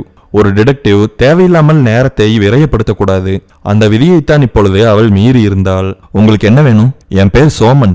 நான் தான் இந்த கடைக்கு ஓனர். அனுஷ்கா தன்னுடைய விவரத்தை சொன்னாள். என்ன வாங்க வந்தீங்க? மாடு என்று தொடங்கினாள். ப்ரோ சும்மா இருங்க. அப்புறம் அவங்க மாடு, மாடப்புறா, பாம்புன்னு சொல்லுவாங்க. அனுஷ்கா தான் யார் என்பதை மட்டும்தான் சொன்னாள். எதற்காக வந்திருக்கிறேன் என்பதை சொல்லவில்லை. நான் தான் சொன்னேன்ல, அவங்களுக்கு கேஸ் சம்பந்தமா ஏதோ தேவைப்படுதான். ஏதாவது மிருகத்தை பத்தி தெரிஞ்சுக்கணுமா? ஆமா. பண்ணி கொட்டாய் விடுமா? பன்றி கொட்டாய் விடுமா என்று யோசிக்க தொடங்கினான் சோமன். Just for jogging. நான் வந்த வேலையே வேற. ஜீன்ஸ் பாக்கெட்டுக்குள் கையை விட்டு கைபேசியை எடுத்தாள். ப்ரூனோவின் படத்தை காட்டினாள். இந்த நாய் உங்களுக்கு தெரியுமா? நல்லா தெரியுமே. நான் தானே வித்தேன். நான் தான் வித்தன்னு சொல்றதை விட நானே வீட்டுக்கு போய் நேரடியா டெலிவரி பண்ணேன். ஏன் அந்த நாயை பத்தி உங்களுக்கு என்ன தெரியணும்? யாருக்கு வித்தீங்க? யாருக்கு வித்தனா? ஒரு வயசு பையன் ஒருத்தன் இங்கிருந்து கொஞ்சம் தூரத்தில் இருக்கிற பிளாட்ல இருக்கான். நன்றாகத்தான் ஞாபகம் வைத்திருக்கிறான் என்று உணர்ந்து கொண்டாள் அனுஷ்கா. அவன் வாய்க்கு வந்ததை உளரவில்லை என்பதையும் புரிந்து கொண்டாள். அந்த நாயை பத்தி தான் சில கேள்விகள் கேட்கணும். அந்த டாகை சோல்டு பண்ணி எவ்வளவு நாள் ஆச்சு? 1 வருஷம் இருக்கும்னு நினைக்கிறேன். அந்த டாகை நீங்க யார்கிட்ட இருந்து வாங்குனீங்க? எப்போ வாங்குற இடத்துல இருந்து வாங்குனீங்களா? ஆமா மேடம். கன்ஃபார்மா சொல்றீங்களா? ஆமா. இந்த முறை அவனுடைய குரல் உள்ளே போயிருந்தது. அவன் பொய் சொல்கிறான் என்பது அப்பட்டமாக புரிந்தது. நீங்க பொய் தானே சொல்றீங்க. எங்கிருந்து உங்களுக்கு கிடைச்சது? நான் யார்கிட்ட இருந்தும் வாங்கல. அன்னைக்கு காலையில செமையான மழை. என்கிட்ட வேலை செய்யற இவன் லீவ் போட்டான். அதனால நானே வந்து கடையை திறந்தேன். ரெயின்கோட் போடாமல் வீட்டிலிருந்து கிளம்பி வந்து மொத்தமாக நனைந்து போயிருந்தான் சோமன். மழை விடாது பெய்து கொண்டிருந்தது. கடையின் வாசலில் வண்டியை நிறுத்திவிட்டு இன்று கடையை திறக்கலாமா வேண்டாமா என்று யோசனையில் ஈடுபட்டான். இந்த அடைமழையில் யார் வந்து தங்களுக்கு செல்ல பிராணிகள் வேண்டும் என்று சொல்ல போகிறார்கள்? இப்படியெல்லாம் யோசித்தபடி அவன் நின்று கொண்டிருந்த பொழுது மழைக்கு இதமாக ஒரு சிகரெட்டை பற்ற வைக்கலாம் என்று நினைத்தான். உடலுக்கு கேடு என்று தெரிந்தாலும் அழகாக பற்ற வைத்து வாயில் வைத்தான். அந்த நச்சு புகையை ஒரு முறை உள்ளே உறிஞ்சிய பொழுது அவன் ஒரு விஷயத்தை கண்டான். யார் இந்த பாக்ஸ் இங்க வச்சுட்டு போனது? அழுத்தமான மரப்பலகைகளால் செய்யப்பட்டிருந்தது பெட்டி. பெட்டியை வெறுமனை மூடி வைத்திருந்தார்கள். மூடியும் மரத்தாலானது. தன் கடைக்கு வந்த பொருள் இன்னும் வாசலிலேயே இருக்கிறதோ? இரவு உள்ளே எடுத்து வைக்காமல் விட்டார்களோ? இல்லை இன்று காலையில் தான் வந்ததா? அப்படியே வந்தாலும் வாசலில் இப்படியா போட்டுவிட்டு போவார்கள்? இப்படி தேவையில்லாமல் பலவிதமாக யோசித்தபடியே பெட்டியை நெருங்கினான். மழையில் அவனுடைய சிகரெட் அணைந்து போனது. அதை தூக்கி எறிந்துவிட்டு பெட்டியை திறந்தான். பெட்டிக்குள் ஒரு சாக்கை மட்டும் தூக்கலாம் என்று பார்த்தான். மிருகங்களுக்கு கொடுக்கப்படும் தீனி ஏதாவது வந்திருக்கும் என்று அவன் நினைத்தான். அந்த சாக்கை அவனால் வெளியே எடுக்க முடியவில்லை. அவன் இழுக்க பயங்கரமாக அந்த பெட்டியினுள் அது இறுகியது. பெட்டியோடு தூக்கி கடைக்கு மிக அருகில் வைத்தான். இப்பொழுது பெட்டி மழையில் நினையாமல் ஓரளவு காப்பாற்றப்பட்டது. கடையை திறந்தான். பெட்டியை மறந்துவிட்டு எப்பொழுதும் செய்யும் வேலையை எல்லாம் செய்து முடித்த பிற்பாடே பெட்டியின் யோசனையே வந்தது. அட, பெட்டி மறந்துட்டமே. பெட்டியை நெருங்கினான். பெட்டியின் உள்ள இருந்த சாக்கின் வாய் கட்டப்பட்டிருந்தது. அதை அவிழ்த்தான். அந்த பெட்டியின் உள்ள இருந்தது நாய். மழையில் நினைந்து போய் இறக்கும் தருவாயில் இருந்தது. அதற்கு மூச்சடைக்கும் அந்த பெட்டியும் சாக்குமே காரணம். அப்படிதான் எனக்கு அந்த பெட்டி கிடைச்சது. பெட்டியில அட்ரஸும் நேமும் இருந்ததா? அப்படியெல்லாம் ஒண்ணும் இல்ல. யாரோ வேணுக்குனே வந்து வச்சுட்டு போன மாதிரி இருந்தது. நீங்க யாருன்னு விசாரிக்கல. அந்த நாய் ரொம்பவுமே நல்ல நிலைமையில இருந்தது. அந்த நாயை வெளியில எடுத்து நல்லா தொடச்சு ஏதாவது இன்ஃபெக்ஷன் ஆயிருக்கான்னு பார்த்தேன். அப்படி எதுவுமே இல்ல. நாய் ரொம்ப நல்ல கண்டிஷன்ல இருந்தது. அதுவும் இல்லாம அது ரொம்ப விலை போற ஒரு பிரீடு. Brown Labrador. சாக்லேட் லேப்னு சொன்னா எல்லாருக்குமே தெரியும். சும்மா அடிச்சது அதிர்ஷ்டம்னு சொல்லி அந்த நாயை கொஞ்சம் பராமரிச்சு நானே வித்துட்டேன். அந்த நாயோட லைஃப் ஸ்பேன் 10 வருஷத்துல இருந்து 12 வருஷம் வரும். ரொம்பவுமே நன்றியுள்ள நாய். அது டேலண்ட் ஆனதும் கூட. சொன்னதை சொன்ன மாதிரியே செய்யும். உங்களுக்கு எந்த விதமான சந்தேகமும் வரலையா? எதுக்காக வரணும்? இவ்வளவு விலை உயர்ந்த நாய, அதுவும் நல்ல கண்டிஷன்ல இருக்கிற நாய எதுக்கு வாசல்ல விட்டுட்டு போகணும்? அப்படியெல்லாம் யோசிக்கல மேடம். அனைத்து விஷயத்தையும் சொல்லிவிட்டாலும் அவன் சில விஷயங்களை மறைத்திருந்தான். அனுஷ்கா எதற்காக நாயை பற்றி துருவி துருவி விசாரிக்கிறாள் என்று அவனுக்கு இப்பொழுதும் புரியவில்லை. அதை பற்றி கேட்கலாமா என்றும் கூட அவன் யோசித்துக் கொண்டிருந்தான். அவன் கேள்வி கேட்கலாம் என்று அவன் நினைத்துக் கொண்டிருந்த நேரத்தில் அவனுடைய இதயத்தை அதிரச் செய்யும்படியாக அனுஷ்கா அந்த சம்பவத்தை பற்றி சொன்னாள். உன்னோட கடையோட வாசல்ல உனக்கு இலவசமா கிடைச்ச நீ சுனிலுக்கு வித்த அந்த நாயை யாரோ கொலை பண்ணிட்டாங்க. சோமன் அதிர்ச்சி அடைந்தான். அதிர்ச்சியிலிருந்து அவன் மீளட்டும் என்று இவள் காத்திருந்தாள். அவன் இதுவரை விற்ற செல்லப்பிராணிகளில் சிலது மட்டுமே இறந்து போயிருக்கிறது, அதுவும் இயற்கையான முறையில். அப்படி இருக்கையில் அவன் விற்ற, அதுவும் அவனுக்கு இலவசமாக கிடைத்த, அவன் அதிர்ஷ்டம் என்று நம்பிய நாயை யாரோ கொலை செய்து விட்டார்கள் என்பதை அவனால் ஏற்றுக்கொள்ள முடியவில்லை. முன்பு அனுஷ்கா அவனை அதிர்ச்சி செய்யும்படியாக ஒரு விஷயத்தை சொல்லியிருந்தாள். இப்பொழுது அவன் அவளை அதிர்ச்சி செய்யும்படியாக ஒரு விஷயத்தை சொல்ல தொடங்கினான். எந்த நாயி? எந்த நாய்னா? சுனிலோட நாய் தான் இறந்துருச்சு. ஆக்சுவலா எனக்கு பாக்ஸ்ல 3 நாய் கிடைச்சது. 2 பெரிய பெண் நாய், அதுக்கப்புறம் ஒரு குட்டி. நீ சுனிலுக்கு வித்தது எந்த நாயி? பதற்றமாக கேட்டாள் அனுஷ்கா. நான் சுனிலுக்கு வித்தது குட்டி நாய் தான். மத்த 2 நாயை யாருக்கு வித்த? அட்ரஸ் தரேன், வேணா போய் பாருங்க. நாய் இறந்து போச்சுன்னு எனக்கு தெரியாது. சுனிலோட நாய் தானே இறந்துருச்சு. ஆமா. நீ ஏன் 3 நாய் கிடைச்சதுன்னு சொல்லவே இல்ல? நீங்க சுனிலோட நாயை பத்தியே விசாரிச்சுக்கிட்டு இருந்தீங்க, அதனாலதான் சொல்லல. இப்ப மட்டும் எப்படி சொன்ன? அனுஷ்கா கோபமாக பேசினாள். கோபப்படாதீங்க, அதிர்ச்சியில என்னையும் அறியாம அப்படி ஒரு கேள்வியை கேட்டுட்டேன். உடனடியா அட்ரஸ் கொடு. யாருக்கு வித்த? அவங்க ஒரு பணக்கார ஃபேமிலி. நாய் வாங்குறதுக்கு மட்டும் 15 பேர் வந்தாங்க. நீ அவங்களுக்கு நல்ல ரேட்டுக்கு நாயை வித்துட்ட, அப்படிதானே? நல்ல ரேட்டு கிடைச்சது, அதனால வித்தேன். அவங்க எவ்வளவு வேணாலும் கொடுக்கறதுக்கு ரெடியா இருந்தாங்க. அவங்களுக்கு இந்த நாயை பார்த்த உடனே பிடிச்சிருச்சு. ஒரு சின்ன சந்தேகம், நீ 3 நாயை கண்டுபிடிச்ச, அதுல 2 நாயை அவங்களுக்கு வித்திருக்க, ஒரு நாயை சுனிலுக்கு வித்திருக்க. சுனிலுக்கு முதல்ல வித்தையா, இல்ல அந்த பெரிய ஃபேமிலி வந்து நாயை வாங்கிட்டு போனதுக்கு அப்புறம் நீ சுனில் கிட்ட நாயை வித்தையா?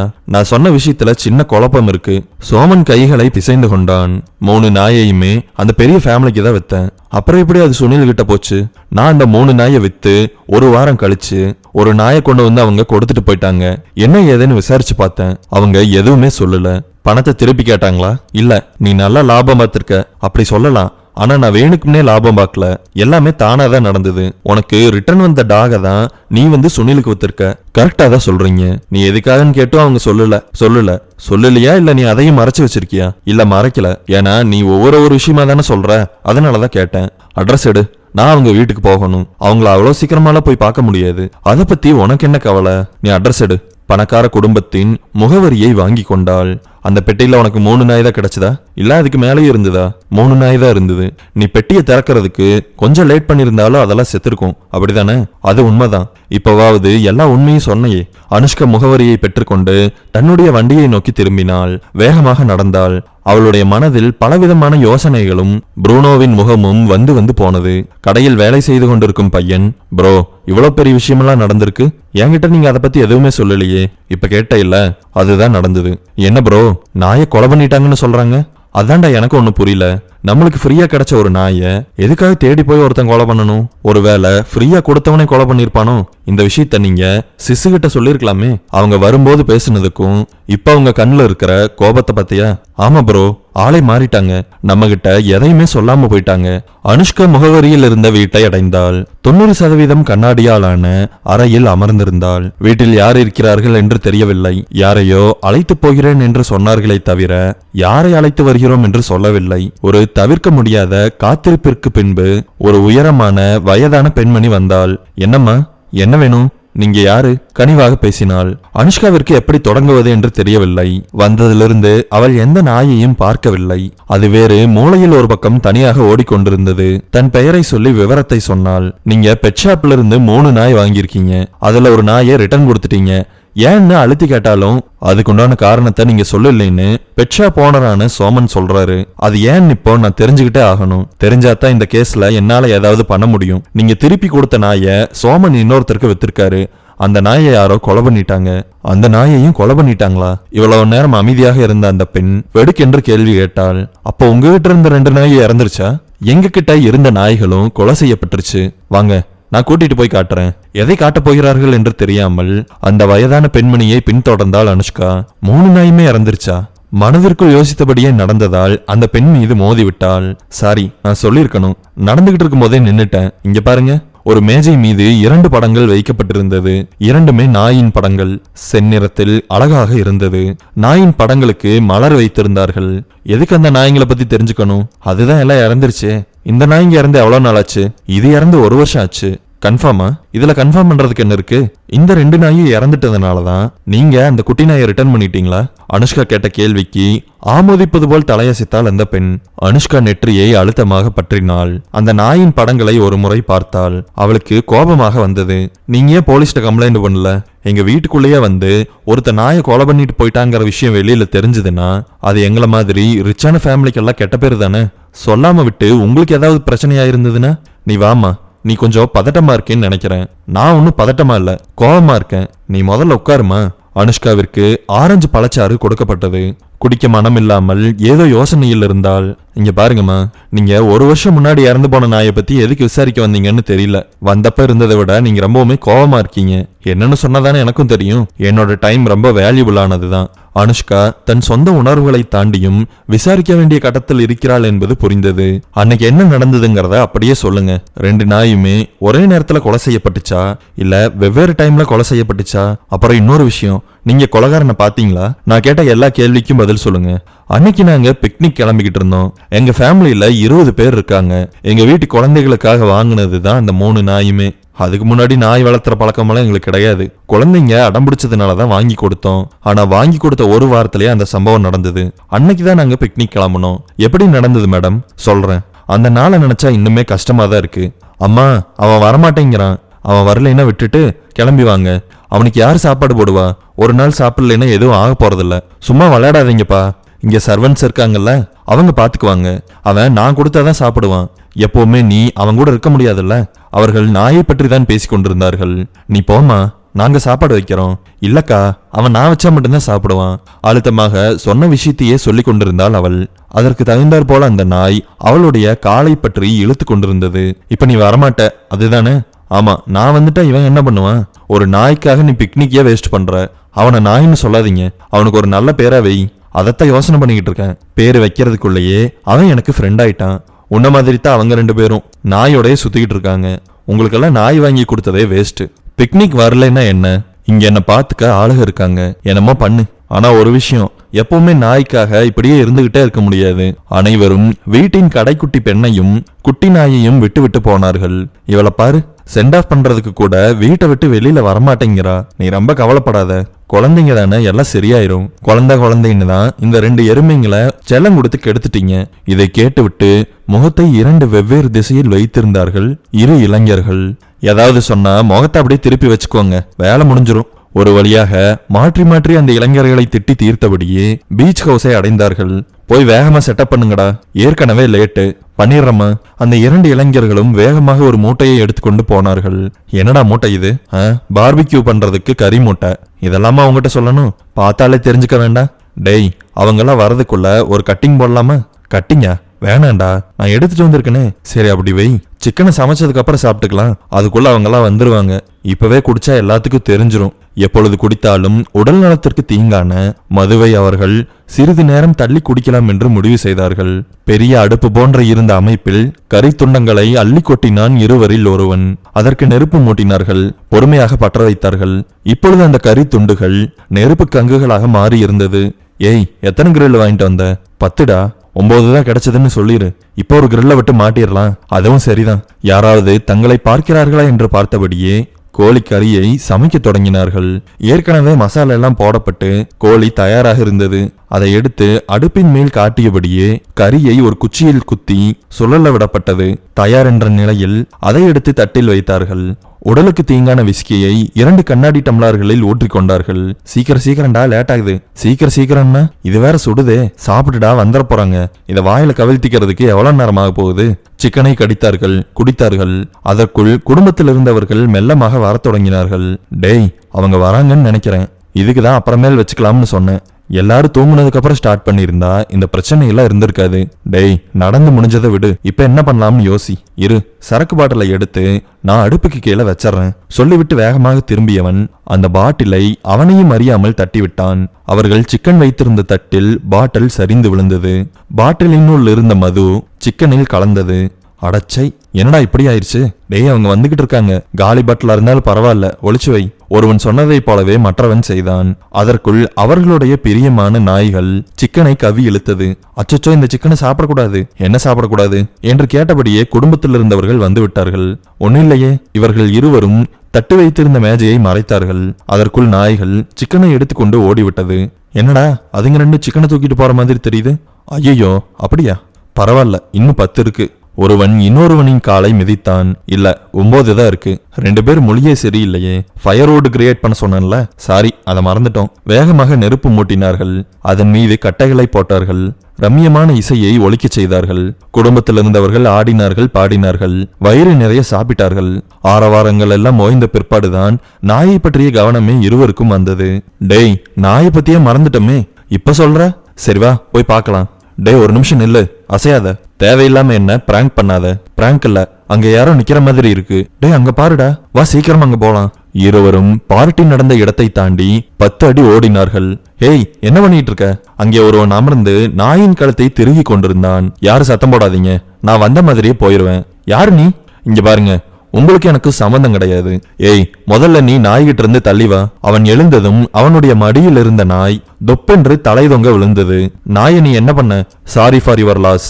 நான் இந்த 2 நாய்களையும் கொலை பண்ணிட்டேன். என்னை பின்தொடர்ந்து வராதீங்க, அது உங்களுக்கு தான் ஆபத்து. சொல்லிவிட்டு அவன் தலை தெறிக்க ஓடினான். அவனை புடி, பாத்துட்டு நிக்கிற? நீ வா. இப்பொழுது இருவரும் அவனை துரத்தினார்கள். அவன் குரோட்டன் செடிகளை எல்லாம் விலக்கி கொண்டு வேகமாக ஓடினான்.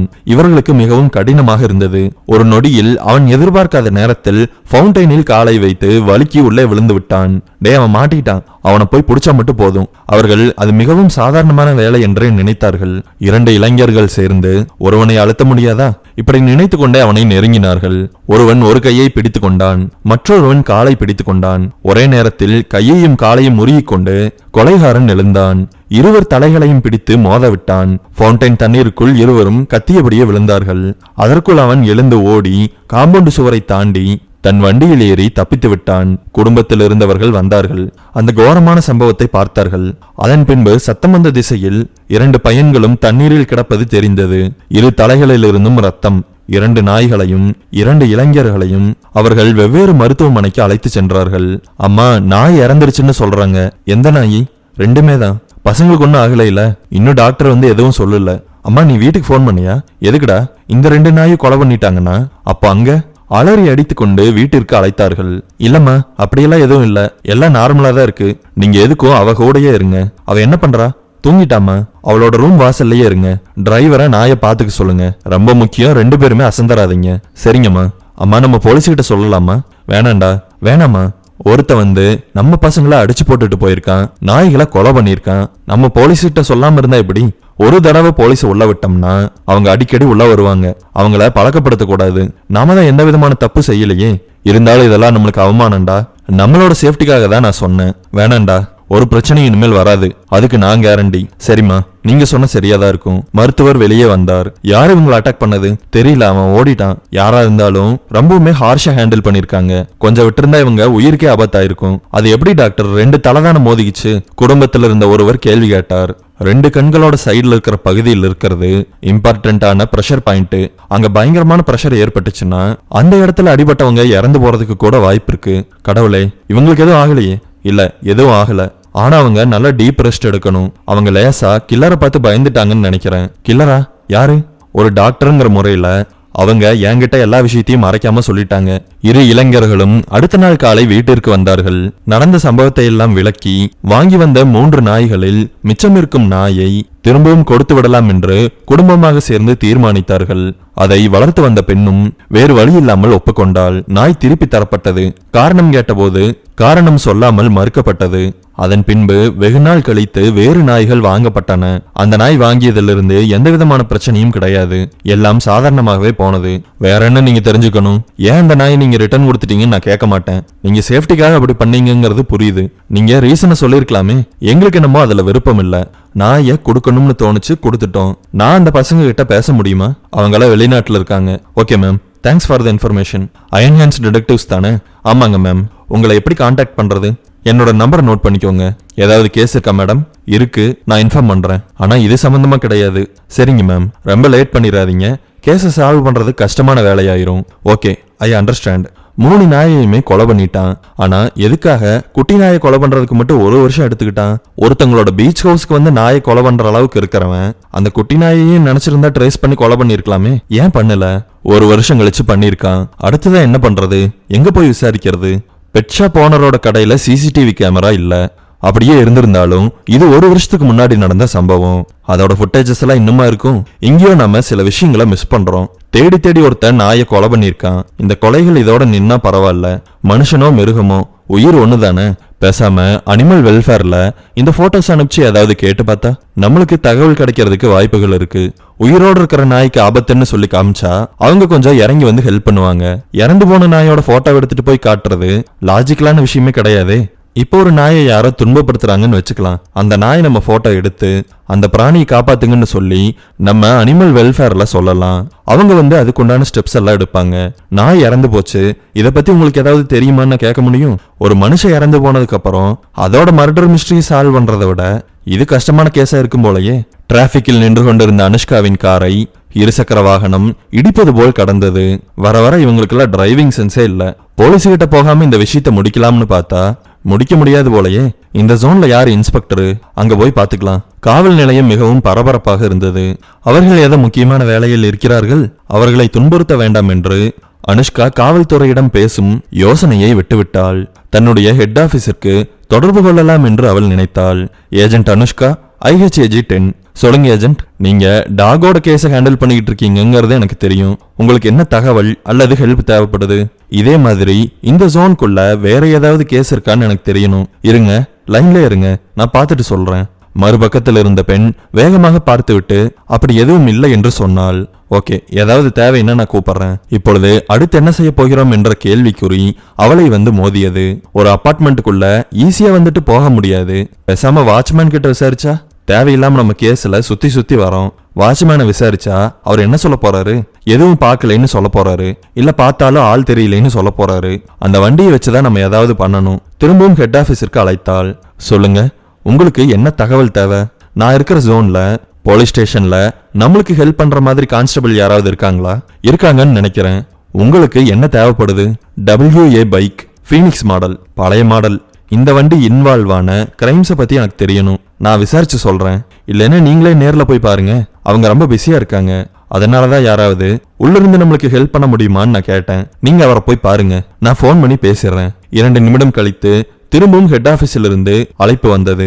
கான்ஸ்டபிள் கிட்ட நாங்க பேசிட்டோம், அவர் உங்களுக்கு ஹெல்ப் பண்றதா சொல்லிட்டாரு. நீங்க அவரை நேர்ல போய் பாருங்க. கான்ஸ்டபிளின் பெயரும் அவர் எப்படி இருப்பார் என்ற விவரமும் சொல்லப்பட்டது. அனுஷ்கா வண்டியை எடுத்துக்கொண்டு காவல் நிலையம் நோக்கி விரைந்தாள். முன்னாடியே அதை பண்ணிருக்கலாமோ? கேஸ்ல முன்னேற்றம் கிடைக்காததுனால நான் ரொம்பவுமே ஃப்ரஸ்ட்ரேட் ஆயிட்டேன்னு நினைக்கிறேன். கான்ஸ்டபிளை சந்தித்தாள். உங்களுக்கு என்ன தகவல் தேவை? அனுஷ்கா விவரம் சொன்னாள். இன்னும் கொஞ்சம் தெளிவா சொன்னீங்கன்னா நல்லா இருக்கும். எதுக்காக அந்த பைக்கை தேடுறீங்க? பைக்கை தேடல, பைக்கோட ஓனர் யாருன்னு நான் தெரிஞ்சுக்கணும். கான்ஸ்டபிள் மீசையின் ஓரங்களை நீவியபடியே யோசித்தார். நான் போய் இன்ஸ்பெக்டர் கிட்ட பேசுறேன், நீங்க நேரடியா அவர்கிட்டயே வந்து பேசுங்க. என்கிட்ட நீங்க சில தகவல்களை எல்லாம் சொல்றதுக்கு தயங்குறீங்கன்னு நினைக்கிறேன். சார், அப்படியெல்லாம் இல்ல. நாய் கொலையுண்ட சம்பவம் தொடங்கி அனைத்து விஷயங்களையும் சொன்னால். அப்படியா? நான் போய் ஐயா கிட்ட பேசுறேன், அவரு ஹெல்ப் பண்ணுவாரு. அனுஷ்கா காவல் நிலையத்திற்குள் நுழைந்ததும், நீங்க தான் அனுஷ்காவா? Yes sir. உங்களுக்கு தேவையான தகவல் எல்லாம் அவர் தருவாரு, அவர்கிட்ட வாங்கிக்கோங்க. யார் கொலை பண்ணிருப்பாங்கன்னு நீங்க கண்டுபிடிச்சதுக்கு அப்புறம் எங்களுக்கு நீங்க இன்ஃபர்மேஷன் கொடுக்கணும். கொடுத்துடலாம் சார், நாங்க வந்து அவரை ஹேண்டில் பண்ணிக்கிறோம். நீங்களா எதுவும் செய்ய வேண்டாம். அதுவும் என்னோட லிமிட்டுக்குள்ள நான் அப்படிலாம் ஒத்துக்கவே மாட்டேன். ஓகே சார், நான் ஆள் யாருன்னு கண்டுபிடிச்சதையுமே நான் உங்களுக்கு இன்ஃபார்ம் பண்றேன். உங்களுக்கு என்ன தகவல் தேவைப்படுது? WA மாடல் பைக்கு இன்வால்வ் ஆயிருக்கிற கிரைம்ஸை பத்தி எனக்கு தெரியணும். போலீஸ் டேட்டா பேஸில் தேடி அந்த போலீஸ் ஸ்டேஷன் லிமிட்டில் உள்ள தகவல்களை எடுத்தார் SI.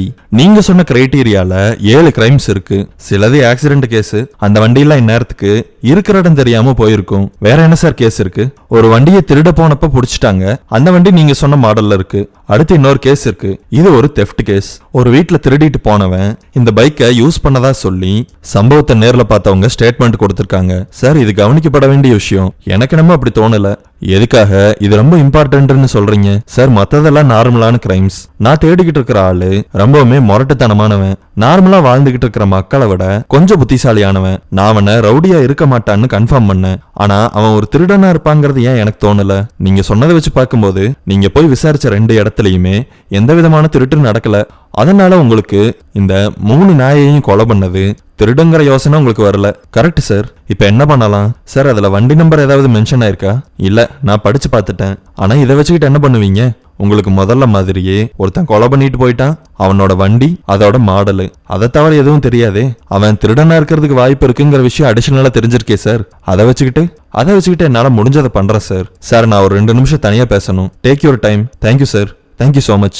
காவல்துறையில் வேலை செய்பவர்களின் நேரத்தை எடுத்துக்கொள்ளும் பொழுது மிகவும் கவனத்துடன் இருக்க வேண்டும் என்று நினைப்பவள் அனுஷ்கா. ஆதலால் தான் நன்றியை சொல்லிவிட்டு வெளியே வந்து கைபேசியை எடுத்தாள். இன்ஃபார்மர் மோகனசாமிக்கு அழைத்தாள். ஏமா, நான் தான் உன்னை கூப்பிடக்கூடாதுன்னு சொல்லியிருக்கேன்ல, அப்புறம் எதுக்கு அட்டன் பண்ண? நீ எதுக்கு கூப்பிட்ட? நான் ஒரு நாயை கொலை பண்ணவனை தேடிக்கிட்டு இருக்கேன். இதெல்லாம் பண்ண ஆரம்பிச்சிட்டியா? நான் சொல்றது மட்டும் கேளு. அவன் ஒரு திருடனா இருப்பானோன்னு எனக்கு சந்தேகமா இருக்கு. சரி, WA பைக்கு, ஃபீனிக்ஸ் மாடல். இந்த பைக் வச்சிருக்க திருடனை பத்தி எனக்கு தெரியணும். திருடன் என்ன பைக் வச்சிருப்பான்னு என்கிட்ட சொல்லிட்டு தான் போவான். அதெல்லாம் எனக்கு தெரியாது. நீ உனக்கு தெரிஞ்ச இன்ஃபார்மர்ஸ்ட பேசி எனக்கு தேவையானதை சாதிச்சு கொடுக்கணும். அதைத்தானே நான் பலகாலமா பண்ணிக்கிட்டு இருக்கேன். இது அர்ஜென்ட்ரா? எப்பவும் இதைத்தானே சொல்றீங்க. போன வை. சரி, அர்ஜென்ட் இல்ல, பார்த்துட்டு பொறுமையாவே கூப்பிடு. வேலை எப்ப முடிஞ்சாலும் நான் கால் பண்ணி சொல்றேன். ஆனா அமௌண்ட்டை மட்டும் முன்னாடியே கொடுத்துரு. வேலையை முடி, அப்புறம் பார்க்கலாம். என்னைக்கு நீ பணம் தந்திருக்க? ஏதாவது பேசுனா போலீஸ் கிட்ட மாட்டி விட்டுருவன்னு வேணா சொல்லுவ. நீ வேலை பாரு. அழைப்பை துண்டித்தாள் அனுஷ்கா. யோசனையில் ஆழ்ந்தாள். தான் எடுத்துக்கொண்டிருக்கும் நடவடிக்கை எல்லாம் சரியா? இந்த பாதையில் போனால் நாயை கொலை செய்தவனை கண்டுபிடிக்க முடியுமா என்று யோசித்தாள். நம்பிக்கையுடன் அடுத்த அடியை எடுத்து வைப்பது மட்டும்தான் நம் கையில் இருக்கிறது என்று தன்னைத்தானே தேற்றிக்கொண்டாள். மோகனசாமி அழைப்பதாய் தெரியவில்லை. எஸ்ஐயிடம் போய் தகவலை சொன்னாள். சரி, எப்போ உங்களுக்கு தகவல் கிடைச்சாலும் சார் சொன்ன மாதிரி அவரை கூப்பிட்டு இன்ஃபார்ம் பண்ணிருங்க. அவரோட போன் நம்பர் கிடைக்குமா? என்னோட நோட் பண்ணிக்கோங்க. மாலை வரை மோகனசாமி அழைக்கவே இல்லை. அனுஷ்கா இடையில் ஒரு முறை அழைத்த பொழுது நான் விசாரித்துக் கொண்டிருக்கிறேன் என்று சொல்லிவிட்டான். அவன் பாசாங்கு செய்கிறானோ என்ற யோசனைக்கு கூட அனுஷ்கா போனாள். கேட்டவுடன் எங்கேயும் தகவல் கிடைத்து விடாது. அதற்கென்று சில கால தாமதங்கள் ஆகத்தான் செய்யும். சிலர் வேண்டுமென்றே தங்களுக்கு தெரிந்த தகவலை வெளியில் சொல்லாமல் இருப்பார்கள். அவர்களிடமிருந்து எவ்வளவு காலமானாலும் தகவலை வாங்க முடியாது. அவர்களை மடக்க வேண்டும். அது போன்ற வேலைகளில் தான் இப்பொழுது மோகனசாமி இறங்கி இருக்க வேண்டும். மாலை 7 மணிக்கு அவன் அழைத்தான். நீ கேட்ட தகவல் கிடைச்சிருச்சு. ஆனா அது தெரிஞ்சவன் இன்னொரு தகவலையும் தெரிஞ்சு வச்சிருக்கான். 2ஐயும் சேர்த்துதான் விப்பன்னு சொல்லிட்டான். அது என்ன தகவல்னு நான் கேட்டு பார்த்தேன். பணத்தை முதல்ல வெயி, அதுக்கப்புறம் சொல்றேன்னு சொல்லிட்டான். இப்ப என்ன பண்ணலாம்? எவ்வளவு கேக்குறான் அவன்? 15,000 ரூபாய் கேக்குறான். கை காசை தான் போடணும், வேற வழி இல்ல. அப்ப 15,000 ரூபாய் தரையா? டேய், என்னோட கை காசு இல்ல, உன்னோட கை காசை போடு. இது என்ன பகல் கொள்ளையா இருக்கு? உனக்காக காலையில இருந்து நான் அலைஞ்சுகிட்டு இருக்கேன். தெரியும். ஏற்கனவே நீ எனக்கு கொடுக்க வேண்டியது நிறைய பணம் பாக்கி இருக்கு. நான் இந்த கேஸை போலீஸோட சேர்ந்து ஹேண்டில் பண்ணிக்கிட்டு இருக்கேன். இப்ப வெறும் பணம் மேட்டருக்காக இதை விட்டுட்டு போக முடியுமா சொல்லு? அப்படி விட்டுட்டு போனா போலீஸ்க்கு என் மேல சந்தேகம் வருமா இல்லையா? அதுக்கு எதுக்காக நான் பணம் செலவு பண்ணணும்? தரண்டா, எங்கடா போக போறேன்? உனக்கு தெரிஞ்ச ஆளா வர சொல்லு, நான் நேரடியாவே பணம் தந்துடுறேன். அதெல்லாம் வேண்டாம். நீ என்ன நேர்ல பார்க்கும்போது தந்தா போதும். எப்ப நேர்ல வர? நீ தானே நேர்ல பார்க்கும்போதுன்னு சொன்ன. அதுதான் எப்ப வர? இன்னும் 2 நாளைக்குள்ள வரேன். நானே இப்போ காசை போட்டு அவனுக்கு அனுப்புறேன். நீ நேர்ல பார்க்கும்போது கொடுத்துரு. சொன்ன விஷயத்தையே திரும்ப சொல்லி டைம் வேஸ்ட் பண்ணாத. அனுஷ்கா அவனுக்கு பணம் தர வேண்டியது என்னமோ உண்மைதான். தனக்கு இருக்கும் சூழ்நிலையை சாதகமாக பயன்படுத்தி கொண்டு அவன் தனக்கு பணம் கிடைத்துவிடும் என்ற உறுதியை இப்பொழுது தரச் சொல்கிறான். அதை கொடுத்தாகிவிட்டது. அந்த இன்னொரு தகவல் என்னவாக இருக்கும்? ஏதோ முக்கியமான தகவலாகத்தான் இருக்க வேண்டும். அதற்காகத்தான் 15,000 ரூபாய் கேட்கிறான். கொடுத்தாலும் தவறில்லை. கொலை செய்தவனை பிடித்தால் போதும். 15,000 ரூபாய் செலவழித்திருக்கிறேன் என்று சுனிலிடம் போய் சொல்ல முடியாது. அவன் அந்த தொகையை கேட்டு ஆடி போகவும் கூடும். இருந்தாலும் செலவு செய்யத்தான் வேண்டும். துப்பறியும் வேளையில் இது போன்ற கஷ்டங்கள் எல்லாம் இருக்கிறது. ஹலோ, சொல்லு மோகனசாமி. அவங்கிட்ட போன்ல பேசுறியா? அவன் இன்ஃபர்மேஷனை தரதுக்கு ஒத்துக்கிட்டான். உடனடியா காலை கனெக்ட் பண்ணு, நான் அவங்கிட்ட பேசணும். நீங்க தேடிக்கிட்டு இருக்கிற ஆளோட பேரு செல்வராஜ். பலை திருட, பயங்கரமான திருட்டு வேலையெல்லாம் செய்வான். அவன் என்கிட்ட சாதாரணமா பேசிக்கிட்டு இருக்கும் போது நேற்றுக்கு ஒரு விஷயத்த சொன்னான். அவன் ரொம்ப நாளா செஞ்சு முடிக்கணும்னு நினைச்சுக்கிட்டு இருந்த ஒரு வேலைய முடிச்சுட்டதான் அவன் என்கிட்ட சொன்னான். அது என்ன வேலைன்னு கேட்டப்போ நாயை கொலை பண்ண விஷயத்த சொன்னான். இதுல இருந்தே அவன் தான் நீங்க தேடிக்கிட்டு இருக்கிற ஆளுங்கிறது கன்ஃபார்ம் ஆயிருச்சு. அவங்கிட்ட ஒரு WA பைக்கும் இருக்கு. நீங்க சொன்ன அதே மாடல் தான். இதோட தகவல் முடிஞ்சிருச்சுன்னு நினைச்சுக்காதீங்க. இதை விட பயங்கரமான தகவல் எல்லாம் இருக்கு. அவன் இன்னைக்கு ஒரு வீட்டை கொள்ளையடிக்க போறான். அந்த வீட்டோட அட்ரஸ் முதற்கொண்டு எனக்கு தெரியும். அப்புறம் இன்னொரு விஷயம், அவனுக்கு என்னோட கான்டாக்ட்ல தான் அவனுக்கு டூப்ளிகேட் கீயை ரெடி பண்ணி கொடுத்துருக்கேன். என் பேர் எங்கேயுமே வெளியில வந்துடக்கூடாது. நீங்க போலீஸ்கிட்ட நேரடியா இந்த விஷயத்த சொல்லணும். இந்த இன்ஃபார்மர் தான் ஹெல்ப் பண்ணாருன்னு என்ன இந்த விஷயத்துல இருந்து ரிமூவ் பண்ணி விட்டுறணும். அப்போ உனக்கு காசு வேணும். இந்த மாதிரி விஷயத்துல இருந்து நீ வெளியிலயும் போகணும். ஆமா, உங்களுக்கு வேற சாய்ஸ் கிடையாது. சாய்ஸ் கிடையாதுன்னு இல்ல, இப்ப நீ எல்லா விஷயத்தையுமே சொல்லிட்ட. நான் அப்படியே ஒரு காலை எடுத்து பேக்ல வச்சு எஸ்கேப் ஆனாலும் உன்னால ஒண்ணுமே பண்ண முடியாது. என்ன மோகனசாமி இப்படியெல்லாம் பேசுறாங்க? அனுஷ்கா, என்ன இது? நான் சும்மாதான் சொன்னேன். கேட்ட தொகை உனக்கு வந்துருச்சுல? வந்துருச்சு. அப்புறம் எதுக்காக பயந்துக்கிற? நான் ஒன்னும் போலீஸ்கிட்ட சொல்ல மாட்டேன். இல்ல, நீங்க போலீஸ்கிட்ட சொல்லணும். தெரியும் சொல்லிடுறேன். நீ இன்ஃபார்மரு நீ தான் ஹெல்ப் பண்ணேன்னு சொல்லணும். அதேதான், பண்ணிரலாம் விடு. நீ அதிகமா சார்ஜ் பண்றியோன்னு தோணுது. அதை கொஞ்சம் கம்மி பண்ணிக்கோ. மோகனசாமி மாதிரி பழகு. மோகனசாமி ஒரு இளிச்சவாயன், அது தெரிஞ்ச விஷயம் தான். அவன் எந்த வீட்டுல கொலை பண்ண போறான், எந்த டைம்ல, அவன் மட்டும்தான் தனியா போறானா? எல்லா தகவலையும் நான் மோகனசாமிக்கு அனுப்புறேன். மோகனசாமி உங்களுக்கு அனுப்பிச்சிருவான். என்ன சொல்றது? சரி, ஏதாவது தேவைன்னா எனக்கு கூப்பிடுங்க. என்னோட நம்பரை மோகனசாமி கிட்ட இருந்து வாங்கிக்கோங்க. என்கிட்ட இன்ஃபார்மரா ஒர்க் பண்றது கஷ்டம், அதையும் நான் இப்பவே சொல்லிடுறேன். எனக்கு துட்டு வந்தா சரி. நான் 15,000 ரூபாய் சார்ஜ் பண்றதுக்கு ஒரு காரணம் இருக்கு. எனக்கு அடிக்கடி வேலை வர்றது கிடையாது. தகவலே நம்மளுக்கு தெரிஞ்சாலும் அது தேவைப்படுறவங்க வந்து கேட்கும்போது தான் கொடுக்க முடியும். உனக்கு கண்டினியூவா வேலை இருந்தா நான் கூப்பிடுறேன். போதுமா? சரிங்க. அனுஷ்காவின் மூளை பரபரப்பாக யோசித்தது. திருடனும் கொலைகாரனுமான செல்வராஜ் எங்கே கொள்ளையடிக்க போகிறான், எந்த நேரத்திற்கு கொள்ளையடிக்க போகிறான், அதுவும் தனியாக போகிறானா அல்லது கூட்டத்துடன் போகிறானா? அனைத்து தகவல்களும் அனுஷ்காவின் கையில் இருந்தது. கொள்ளையடிக்கிறதுக்கு தனியா தான் போறான். டைம் தெரியும், வீடு எந்த வீடுன்னு தெரியும். உடனடியே நம்ம போலீஸை பார்த்து எல்லா விஷயத்தையும் சொல்லிடணும். உள்ளங்கையில் தகவல் வந்தவுடன் அவள் மிகவும் பரபரப்பானாள். இன்ஸ்பெக்டரிடம் போய் விஷயத்தை சொன்னாள். செல்வராஜா? அது எப்படி உங்களுக்கு தெரியும்? நான் இன்ஃபார்மரை வச்சு அவனை பிடிச்சேன். அவன் இன்னைக்கு மாட்டினான்னா பெரிய வேட்டை தான் சார். அவனை கண்டிப்பா பிடிச்சே ஆகணும். அவன் இன்னைக்கு 2 கிரைம்ஸ்ல மாட்டிக்க போறான். அவன் மேல ஏற்கனவே பல கேஸ் இருக்கு. நீங்க கொண்டு வந்த கேஸுக்கு எவ்வளவு தண்டனை கிடைக்கும்னு தெரியுமா? 5 வருஷம் தண்டனை கிடைக்கும். அதோட சேர்த்து ஃபைனும் வரும். சரியா சொன்னீங்க அனுஷ்கா. இப்ப நம்ம அவனை எப்படி சார் பிடிக்க போறோம்? அந்த வீட்டுல போய் நம்ம முதல்ல பேசலாம். நான் யூனிஃபார்ம்ல இருந்து மஃப்டிக்கு மாறிடுறேன். நம்ம சில கான்ஸ்டபிள்களையும் அதே மாதிரி அழைச்சிக்கிட்டு போகலாம். வேண்டாம், நம்ம முதல்ல போய் அந்த வீட்டுல பேசுவோம். அதுக்கப்புறம் மற்ற ஏற்பாடுகளை எல்லாம் பண்ணிக்கலாம். அந்த வீட்டிற்கு போனார்கள். அங்கே மிகவும் வயதான ஒருவர் மட்டுமே இருந்தார். சொல்லுங்க, உங்களுக்கு என்ன வேணும்? அவர் ஒரு மாதிரி இழுத்து அனத்தும் குரலில் பேசினார். ஐயா, பதட்டப்படாதீங்க. உங்க வீட்டை இன்னைக்கு ஒருத்த கொள்ளையடிக்க வரப்போறதா எங்களுக்கு தகவல் வந்திருக்கு. இங்க கொள்ளையடிக்கிறதுக்கு ஒண்ணும் இல்லையே. அவர் சொன்ன விஷயம் இன்ஸ்பெக்டரை முகம் சுளிக்க செய்தது. இல்லைன்னா பரவாயில்லைங்க ஐயா. அனுஷ்கா இப்படி சொன்னதும் அனுஷ்காவின் பக்கம் திரும்பினார். நாங்க அவனை பிடிக்கிறதுக்கு நீங்க தான் ஹெல்ப் பண்ணணும். நான் என்ன பண்ணணும்? அவர் பேச்சில் கொஞ்சம் அலட்சியம் இருப்பதாகவே இன்ஸ்பெக்டருக்கு பட்டது. அனுஷ்கா அதை பற்றி கவலைப்படவில்லை. நீங்க எதுவும் பண்ண வேணாம் ஐயா. 2 கான்ஸ்டபிள் உங்களுக்கு துணையா இருப்பாங்க. நீங்க அந்த ரூம்ல பத்திரமா இருங்க. இந்த வீட்டை சுத்தி முழுசு போலீஸ் வந்துரும். யாருமே தெரியாத மாதிரி தான் இருப்பாங்க. அவனை பிடிச்ச உடனே நாங்க இங்க இருந்து போயிருவோம். நான் சொல்ற விஷயத்துக்கு உங்களுக்கு சம்மதமா ஐயா? சம்மதம் தான். சர்க்கார்ல இருந்து வந்து கேக்குறீங்களே, இல்லைன்னா சொல்ல முடியும். அனைத்து விஷயங்களும் மிகவும் வேகமாக நடப்பது அனுஷ்காவிற்கு ஒரு விதத்தில் மன நிறைவை கொடுத்தது. இன்ஸ்பெக்டரும் அனுஷ்காவும் சேர்ந்து திட்டம் போட்டார்கள். அந்த தெருவை பல போலீசார்கள் கவனிக்க தொடங்கினார்கள். யாருமே காக்கி உடையை உடுத்தவில்லை. அவன் சொன்ன நேரம் நெருங்கி கொண்டிருந்தது. அனுஷ்கா மொட்டை மாடியில் பதுங்கி இருந்தாள். இரவு மணி 2 ஆனது. சார், அவன் வந்துட்ட மாதிரி தெரியுது. ஓகே, யாரும் பக்கத்துல போயிடாதீங்க. அவன் அப்புறம் சுதாரிச்சிருவான். அவன் அந்த பெரியவரின் வீட்டிற்குள் எகிரி குதித்தான். மெல்லமாக நடந்தான். அனுஷ்கா அனைத்து விஷயங்களையும் மேல்தளத்திலிருந்து பார்த்து கொண்டிருந்தாள். அவன் ஒரு திருடன் என்பதையும் மறந்துவிட்டு நாயை கொலை செய்தவன் என்றே அவள் நினைத்தாள். இன்னைக்கு நீ கண்டிப்பா மாட்டுவடா. இப்படி மனதில் நினைத்தபடியே அவனை பார்த்து கொண்டிருந்தாள். அவன் பெரியவரின் வீட்டிற்குள் நுழையாமல் மெல்லமாக நடந்து வீட்டின் வலப்பக்கத்திற்கு வந்தான். சார், அவன் வீட்டுக்கு ரைட் சைடா போறான் சார். அனுஷ்கா மேலிருந்து தகவல் கொடுத்தாள். இடது பக்கத்தில் இன்ஸ்பெக்டர் காத்து கொண்டிருந்தார். அவன் காம்பவுண்ட் சுவரை ஏறி குதித்தான். சுவர் மிகவும் சிறியதாகவே இருந்தது. குதித்தவன் பக்கத்து வீட்டை நோக்கி நடந்தான். சார், அவன் பக்கத்து வீட்டை கொள்ளையடிக்க வந்திருக்கான். எதுக்காக இந்த வீட்டுல குதிச்சு பக்கத்து வீட்டுக்கு போறான்? ஒருவேளை அவனுக்கு விஷயம் தெரிஞ்சிருச்சோ? அனுஷ்கா, அவனை உடனடியா லாக் பண்ணுங்க. சொல்லிக்கொண்டே அவரும் ஓடினார். வீட்டை சுற்றி கொண்டு அவர் வருவதற்குள் அனுஷ்கா மாடியிலிருந்து காம்பவுண்ட் சுவரின் மீது குதித்தாள். அது ஒன்னும் உயரமான மாடியெல்லாம் கிடையாது. ஆதலால் அவளுக்கு அது சாதகமாக போனது. காம்பவுண்ட் சுவரும் சிறியதாக இருந்ததால் அவள் அதன் மீது குதித்து மறுபக்கத்திலும் குதித்து விட்டாள். பக்கத்து வீட்டில் ஆட்கள் இல்லை என்பதை காட்டியது. அங்கே நிலவியிருந்த பயங்கரமான இருட்டு. அனுஷ்கா செல்வராஜின் இடதுபுற தோளை தொட்டாள். அவன் இடது பக்கமாக திரும்பியதும் வலப்பக்கத்திற்கு வந்து அவனுடைய முகத்தில் குத்தினாள். அவன் திரும்புவதற்குள் திரும்பவும் குத்தினாள். இப்பொழுது அனுஷ்காவின் கரத்தில் அவனுடைய ரத்தம் வழிந்து கொண்டிருந்தது. இப்பொழுது ஒரு அடி பின்வாங்கினாள். அவனும் தயாரானான். 2 கைகளை அகலமாக விரித்து அனுஷ்காவை அப்படியே மடக்கலாம் என்று நினைத்தான்.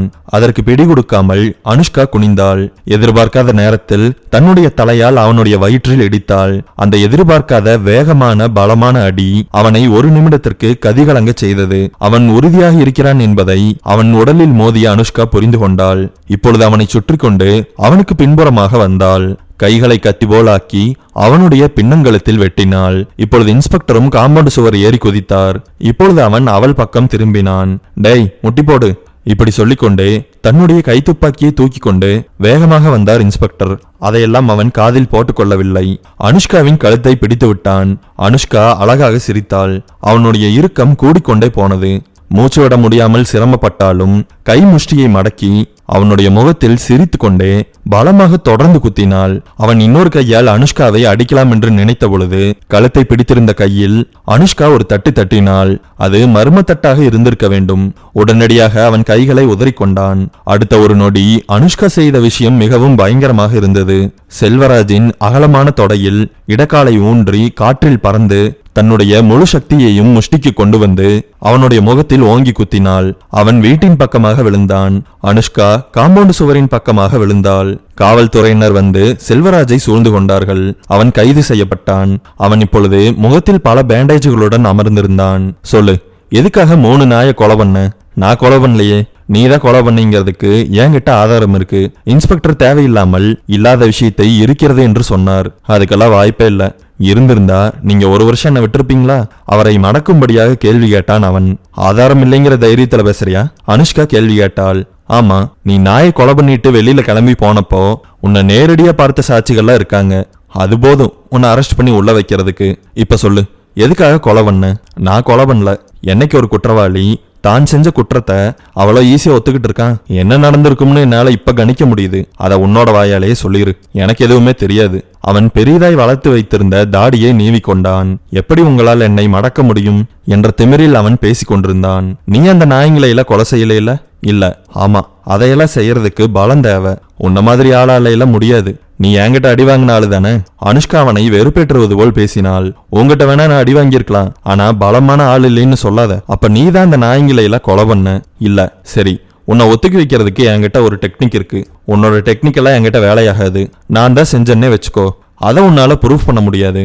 நானா ஒத்துக்கிற வரைக்கும் நான் தான் உன்னை பார்த்து சாட்சி இருக்காங்கன்னு சொன்னனே, அதுவே போதும். உங்ககிட்ட கேள்வியே கேட்க வேண்டாம். இருந்தாலும் நீயா ஒத்துக்கிட்டேன்னா சூப்பரா இருக்கும். நீதான் ஏதோ டெக்னிக் வச்சிருக்கன்னு சொன்னையே. அவன் திமிர் சிறிதும் குறையவில்லை. அந்த நாய்ங்கெல்லாம் உன்னை பழி வாங்கிருச்சு. இத்தனை வருஷமா பல திருட்டுகள் செஞ்சும் நீ மாட்டாம இருந்திருக்க. கடைசியா புரூனாவோட கழுத்து திருகுனியே, அப்ப ஆரம்பிச்சது உனக்கு சனி. நீ ஒரு திருடனா அந்த இடத்துல தோத்துட்ட. அந்த நாய்ங்க ஜெயிக்கல, நான் தான் ஜெயிச்சேன். எப்படி? அது எப்படி என்ன பழி வாங்கும்? நாங்க அந்த கேஸை எடுக்க போய் இன்வெஸ்டிகேஷன் பண்ணும்போதுதான் நீ மாட்டிக்கிட்ட. அது அந்த நாய்ங்களுக்கு வெற்றி தானே. நீ ஒத்துக்கிட்டாலும் ஒத்துக்கலைனாலும் அந்த 3 செந்நாயும் தான் ஜெயிச்சது. நீ ஜெயிலுக்கு போய் 1 2 3 எண்ணி விளையாடு. 5 வருஷம் வெளியிலேயே வர முடியாது. நான் தான் செஞ்சேன். அதுக்காக அந்த நாய் என்ன ஜெயிச்சிருச்சுங்கிற அர்த்தம் கிடையாது. அந்த நாய்ங்க ஒன்னு ஜெயிச்சிருச்சு, அதுல எந்த மாற்றமும் கிடையாது. அப்படி சொல்லாத. சில நேரங்கள்ல உண்மையை சொல்லிதான் ஆகணும். இல்ல, அந்த நாய்க்கு ஜெயிக்கல, நான் தான் ஜெயிச்சேன். நீ சொன்ன மாதிரி பல வருஷமா பல திருட்டுகள் பண்ணியும் நான் மாட்டாம தான் இருந்தேன். அன்னைக்கு ஒரு நாள் ஒரு திருட்டை செஞ்சுக்கிட்டு வெளியில வரும்போது இந்த நாய்ங்க என்ன பிடிச்சிருச்சு. எத்தனை இடத்துல கடிச்சு வச்சதுன்னு தெரியுமா? அப்பதான் இந்த குட்டி நாய் பிறந்திருக்கணும். அதை என்ன ஒண்ணுமே செய்யல. மத்த 2 நாயும் உடம்புல பல இடத்துல இருந்து பலவிதமான சதைகளையும் பிச்சு எடுத்துருச்சு. அந்த வீட்டு ஹவுஸ் ஓனர் என்ன பிடிச்சிட்டாங்க. அவங்க நேரடியா என்ன ஹாஸ்பிட்டலுக்கு தான் கூட்டிட்டு போனாங்க. இந்த விஷயம் எனக்கு ரொம்பவுமே அவமானமா இருந்தது. ஒரு நாய் என்ன ஜெயிச்சதா இருக்க கூடாது. அதுவும் என்னோட உடம்புல பல இடத்துல இருந்து அது எப்படி கடிக்கலாம், அதையெல்லாம் நான் மனசுக்குள்ள வச்சிருந்தேன். அதுக்காக நாயை கொல்லுவியா? சார், உங்களுக்கு புரியல.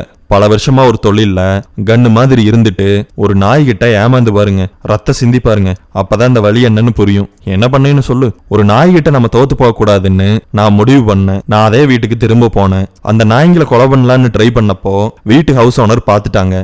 உன்னை ஒரு தடவை போலீஸ்ல சொல்லாம விட்டதே பெரிய விஷயம், இன்னொரு தடவை போலீஸ்ல சொல்லாம விடுறோம், பேசாம இங்கிருந்து போயிருன்னு சொன்னாங்க. அந்த நாயை கொல்லாம என்னால போக முடியாதுன்னு சொன்னேன். அவங்க போலீஸை கூப்பிட்டுருவேன்னு பயமுறுத்தினாங்க. சரின்னு கிளம்பி வந்துட்டேன். அவங்க நைட்டோட நைட்டா நாயை எங்கேயோ கொண்டு போய் விட்டுட்டு வந்துட்டாங்க. காலையில அந்த நாய்ங்களை காணோம். அவங்க வீட்டுக்கு பக்கத்து வீட்டுல இருந்தவர்கிட்ட நாயை எங்க கொண்டு போய் விட்டாங்கங்கிற தகவலை நான் தெரிஞ்சுக்கிட்டேன். முதல்ல அந்த 2 நாயையும் கொலை பண்ணேன். சின்ன நாயை கொலை பண்ண வேணாம்னு தான் விட்டேன். என்னை கடிச்ச, என்னை மாட்டி விட்ட 2 நாயில ஏதோ ஒரு நாய்க்கு தானே இந்த நாய் பிறந்திருக்கும். அந்த நாயை எப்படி விட முடியும்? அதனாலதான் 1 வருஷம் கழிச்சு அந்த நாயை போட்டு தள்ளினேன். எதுக்காக நீ 1 வருஷம் காத்திருந்த? அதை நான் கொல்ல வேண்டாம்னு முதல்ல நினைச்சேன். அப்புறம் மனசு தாங்கல. அது உயிரோடு இருக்கிற ஒவ்வொரு நொடியும் நான் தோத்துக்கிட்டே இருக்கிற மாதிரி இருந்தது. அந்த நாயை கொன்னுட்டேன், நான் ஜெயிச்சிட்டேன். முட்டாள், அந்த நாயை கொண்டுதான் நீ இப்ப மாட்டிக்கிட்ட. ஆனா நான் தான் ஜெயிச்சேன். இத போய் ஜட்ஜு கிட்ட சொல்லு. அனுஷ்காவும் இன்ஸ்பெக்டரும் தனியாக அமர்ந்து இதை பற்றி பேசினார்கள். அனுஷ்கா அதன் பின்பு இன்ஸ்பெக்டருக்கு நன்றி சொன்னாள். சுனிலுக்கு அழைத்தாள். மொத்த விஷயத்தையும் சொன்னாள். 3 செந்நாய்களை கொன்றவனை கம்பிக்கு பின்னால் தள்ளியாகிவிட்டது என்று பெருமையாக உரைத்தாள்.